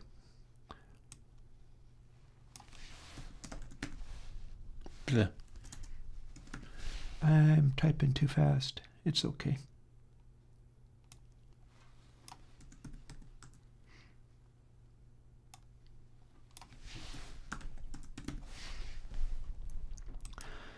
So that should give me a divisor that no matter what I've set these things to,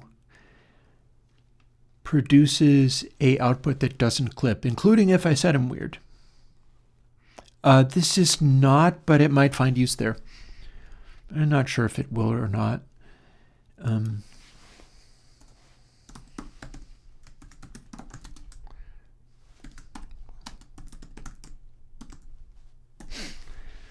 And this should produce the same effect as I had before. So now what we're going to do is build. And then we got new controls going on.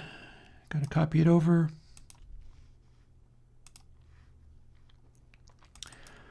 Go straight to listen mode because we've played with sine waves enough. And hear what we hath wrought. And this now needs to be at full crank. So now we got the initial hypersoft, and then the ×4, and then a ×8. Let's see. And it's not going to find its way into Console X either. Console X is cleaner than that. I'm not really geared towards doing interesting versions of heavy saturation in Console X. It's designed to be like your DAW meets SSL meets Airwindows console kind of thing. But you could throw this on in other things, I guess. Anyways, let's hear what we've got. First, and then,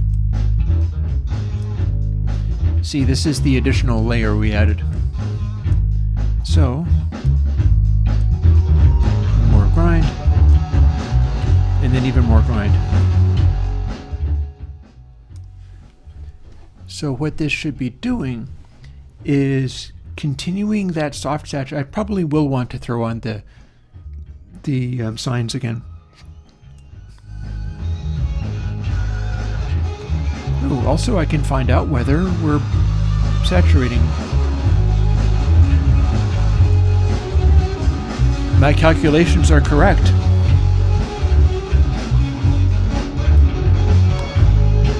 Except when they're not. That part's not correct.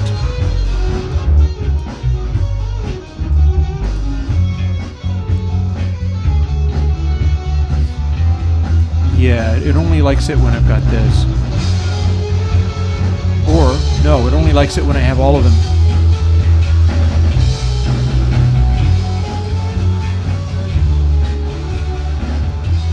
We've managed to make a really aggressive hard clip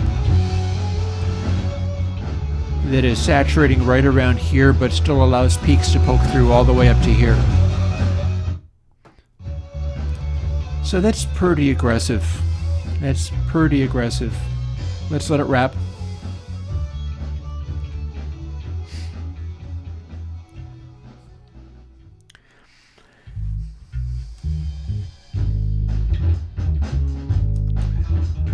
So this is what you get with all of those factors included. And this is none of them.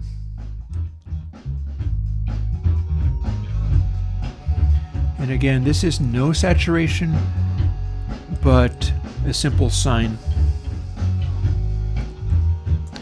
And we're going to keep adding these. The more of these we add, the more it goes. Like this to this is density. Then we add this, and it's our initial hypersoft. Then we add this,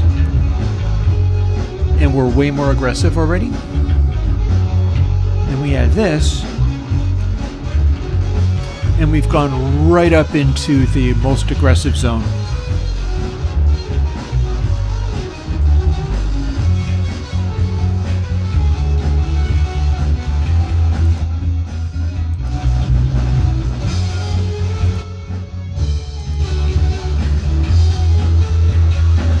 Let's see how it pulls back. See, if I pull it back from full crank, I should be able to hear what it acts like when it's in that saturation zone.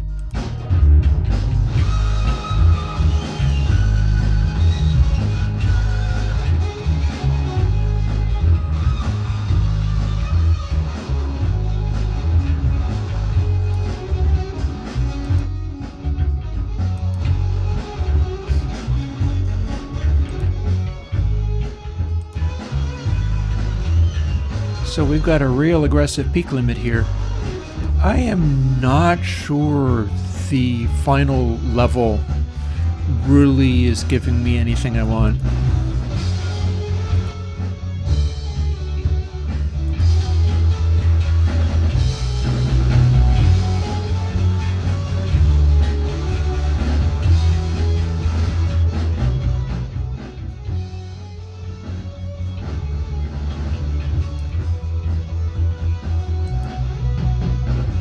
Bypass and kick it in.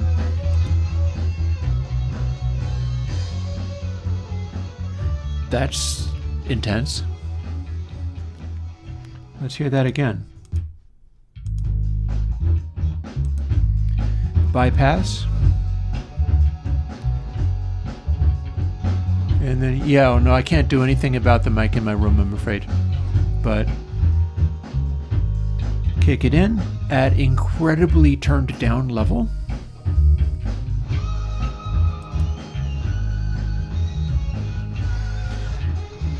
And we're like 9 dB down. And it still sounds weirdly similar.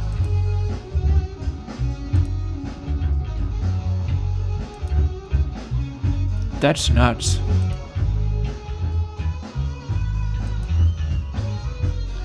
I didn't see that coming. You realize it's turned into a loudinator.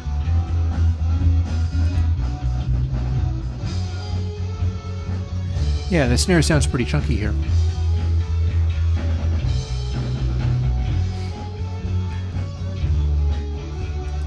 Tell you what, all very interesting, all very interesting. Let's see what happens on the sign, and then I'm going to go and have tacos. Then I get to have dinner. I'm fortunate enough to be able to have dinner, and so by gosh, I'm going to have it. But before then, I am going to take a moment and show you what this does on the sign. And we will see, like, if I'm not able to get this done, and remember, if I'm like feeling reasonably okay, I could stream again tomorrow and we can keep working on it. But if I'm not, it's possible I'll still have something. And if I don't have this worked out by the weekend, I'll put out something else because I do have a backlog. I still have something I can give you. Fade in. And first, let's play with it in span.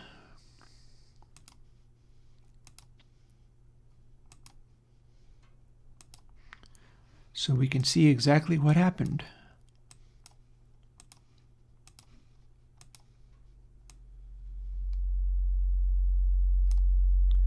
Ooh, I've added the fade in, oh well. This will at least show me what's going on there.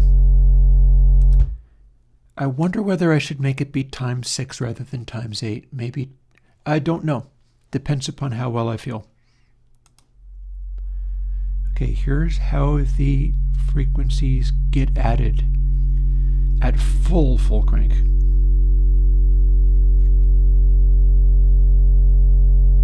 So that's interesting.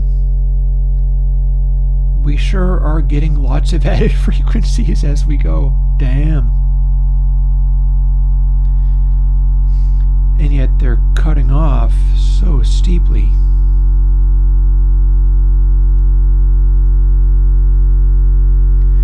It just does not want to add anything over a certain amount. But we have this funny behavior in here.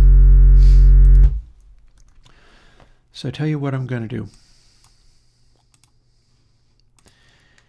I want to see whether I should be doing 6 rather than 8.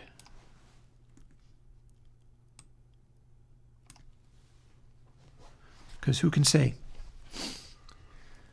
4, 8, and then it would be twice that, which is 12. This probably doesn't do a thing to help me, but we'll find out. And then we'll quickly build that, and then let's see what that same situation does again. Not even bothering to listen to the music this time. I just want to see what it does to the sine wave. Don't really need to normalize, but I'm doing it anyway. fade in, effect stack, add hypersoft at full crank. Actually, it can become louder, but that's fine. And then add spin so I can see what it does and hit play. This is with ×6, not ×8. Is this going to add them more smoothly? Signs point to, look at what this is doing.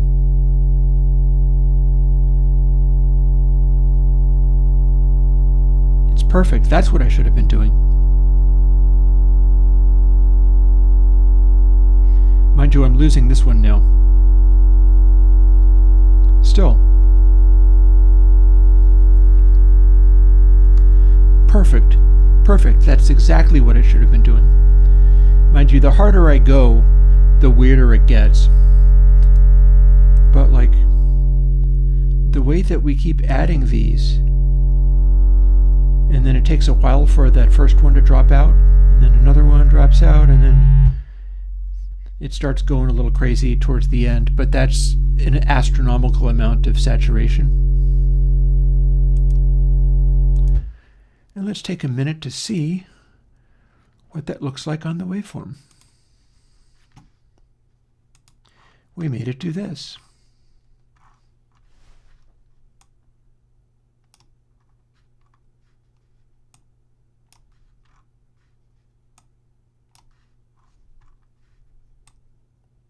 Good enough. So as we add that one, what happens is we saturate up to this point. We go into the clip point, add around here, and then as we keep pushing, oh look, it's pushing an additional level. As the saturation increases, we start getting more of a peak coming in. So there's this sort of flat spot in here. Maybe adding the 8 will do something with that.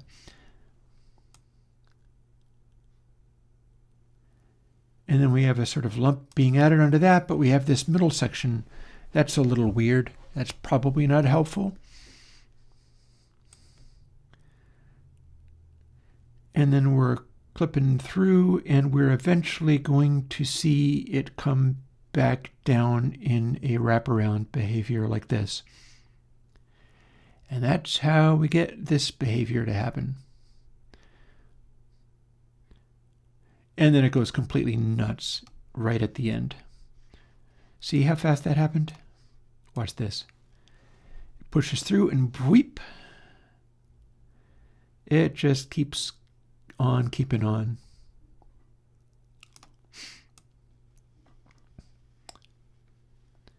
And it all starts out here,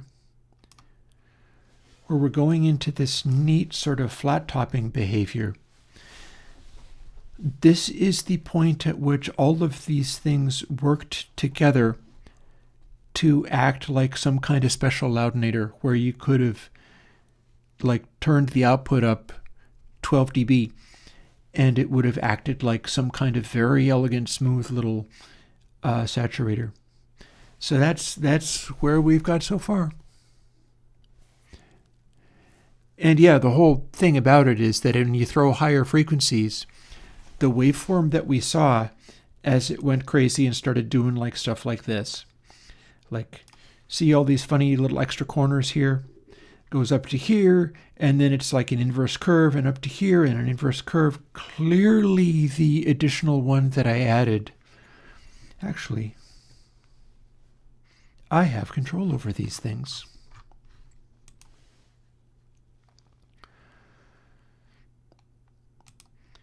What if our output level is fine, but this final one that I added needs to be a smaller amount?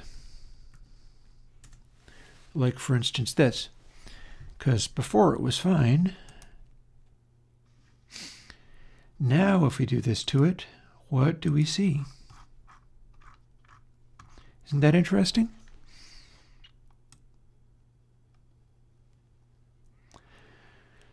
So I added the ×6, and got it to the point where it did this, what looks to me as very nicely.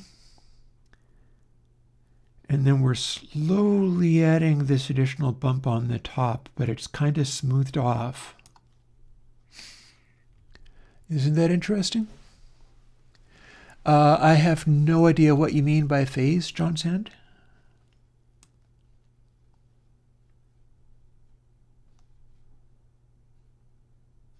Amplitude is a factor here. So what I'm going to want to do is reduce the amount that this is happening. And I believe if I cut this times 6 version down, oh, no, apparently not. No, apparently I still have funkiness happening in here simply by virtue of having this other one. So let's undo that. And what if the times 4 actually needed to be half the volume?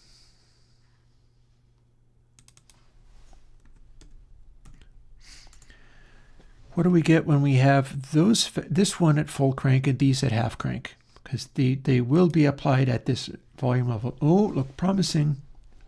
Or is it? This is right at the very end.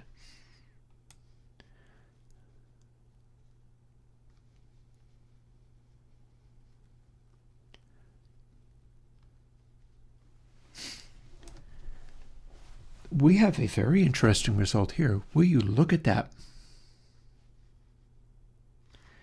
We've turned it into a like flat-sided, sine-topped stretch mode monster. Does it clip? If you push it hard enough, it clips.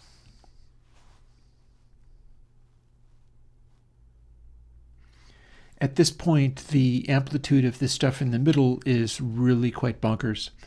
So I'm not sure I need to worry so much about that. See, it'll clip and then it'll wrap because it is a wave shaper. But at this stage, so there will be some additional fussing around to work out what this does. But one thing I can do is just pad the output. If I do that, I'm guaranteed to not clip because I've just turned it down until it cannot even bother doing that. And would you look at that? That's an interesting behavior and no mistake. It's like gone to a double, it's a sine-like note. It's not making any weird, funky, I know, right? Sine check time. And when you look at that, this whole middle region is a lovely square wave looking thing, but with neatly rounded corners. And then we've got all of this room to just tighten the corner on that. And then it takes this long to soften it out. So whoop, as we push harder and harder, we turn into additional roundy, and we turn into sort of more flat-topped roundy. It's exactly like a rounded square wave, and it sounds like this.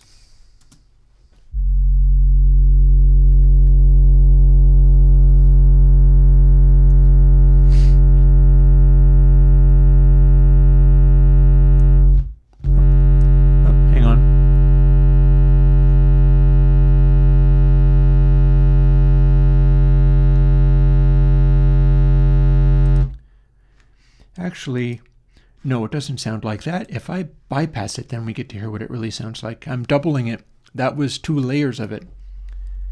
It sounds like this.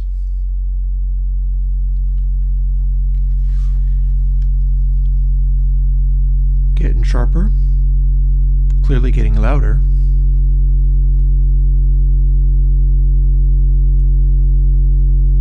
That's aggressive. Slowly adding harmonics. And then we start wavefolding. But man, it's taking a long time to change. Yeah, that's like infinite space to function. So now that we know that we can do that, the track we were listening to before,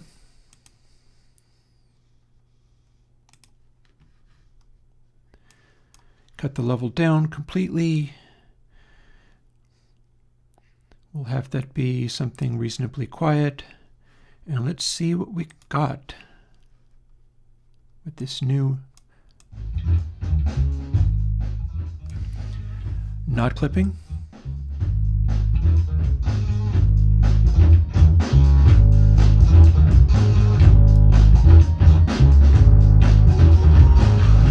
Interesting.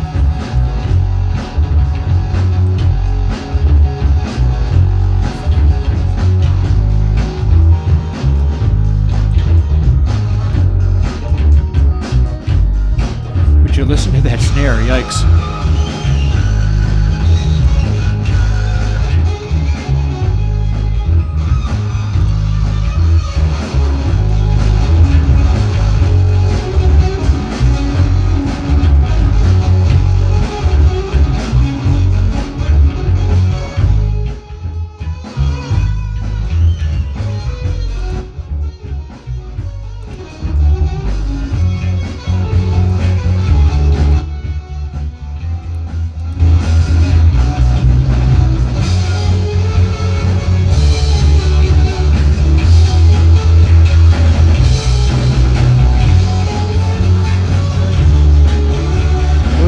Drums sound pretty good.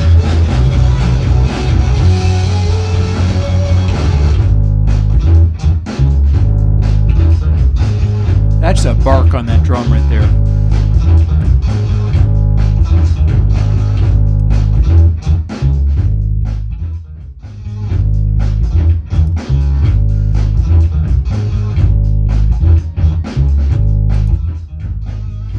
So it starts out like this. And if you dirty up the drums with it,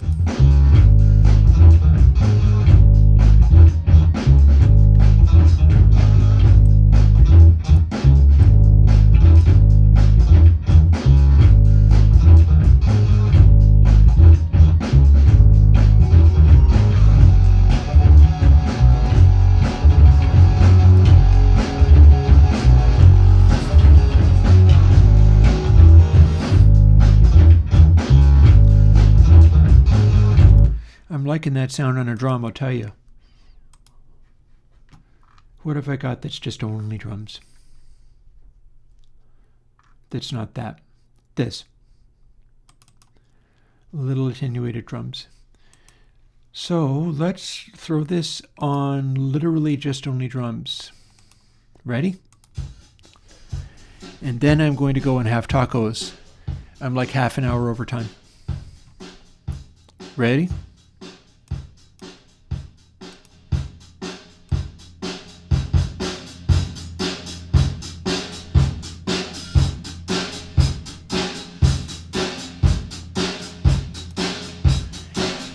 Me likey, I like that. I'm liking that.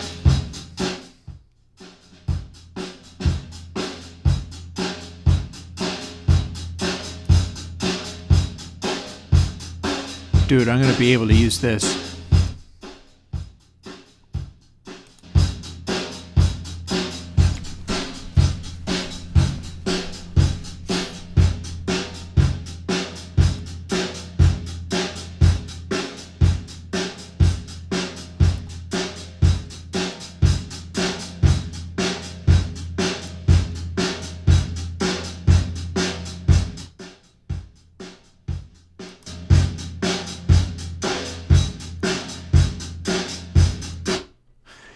Cool.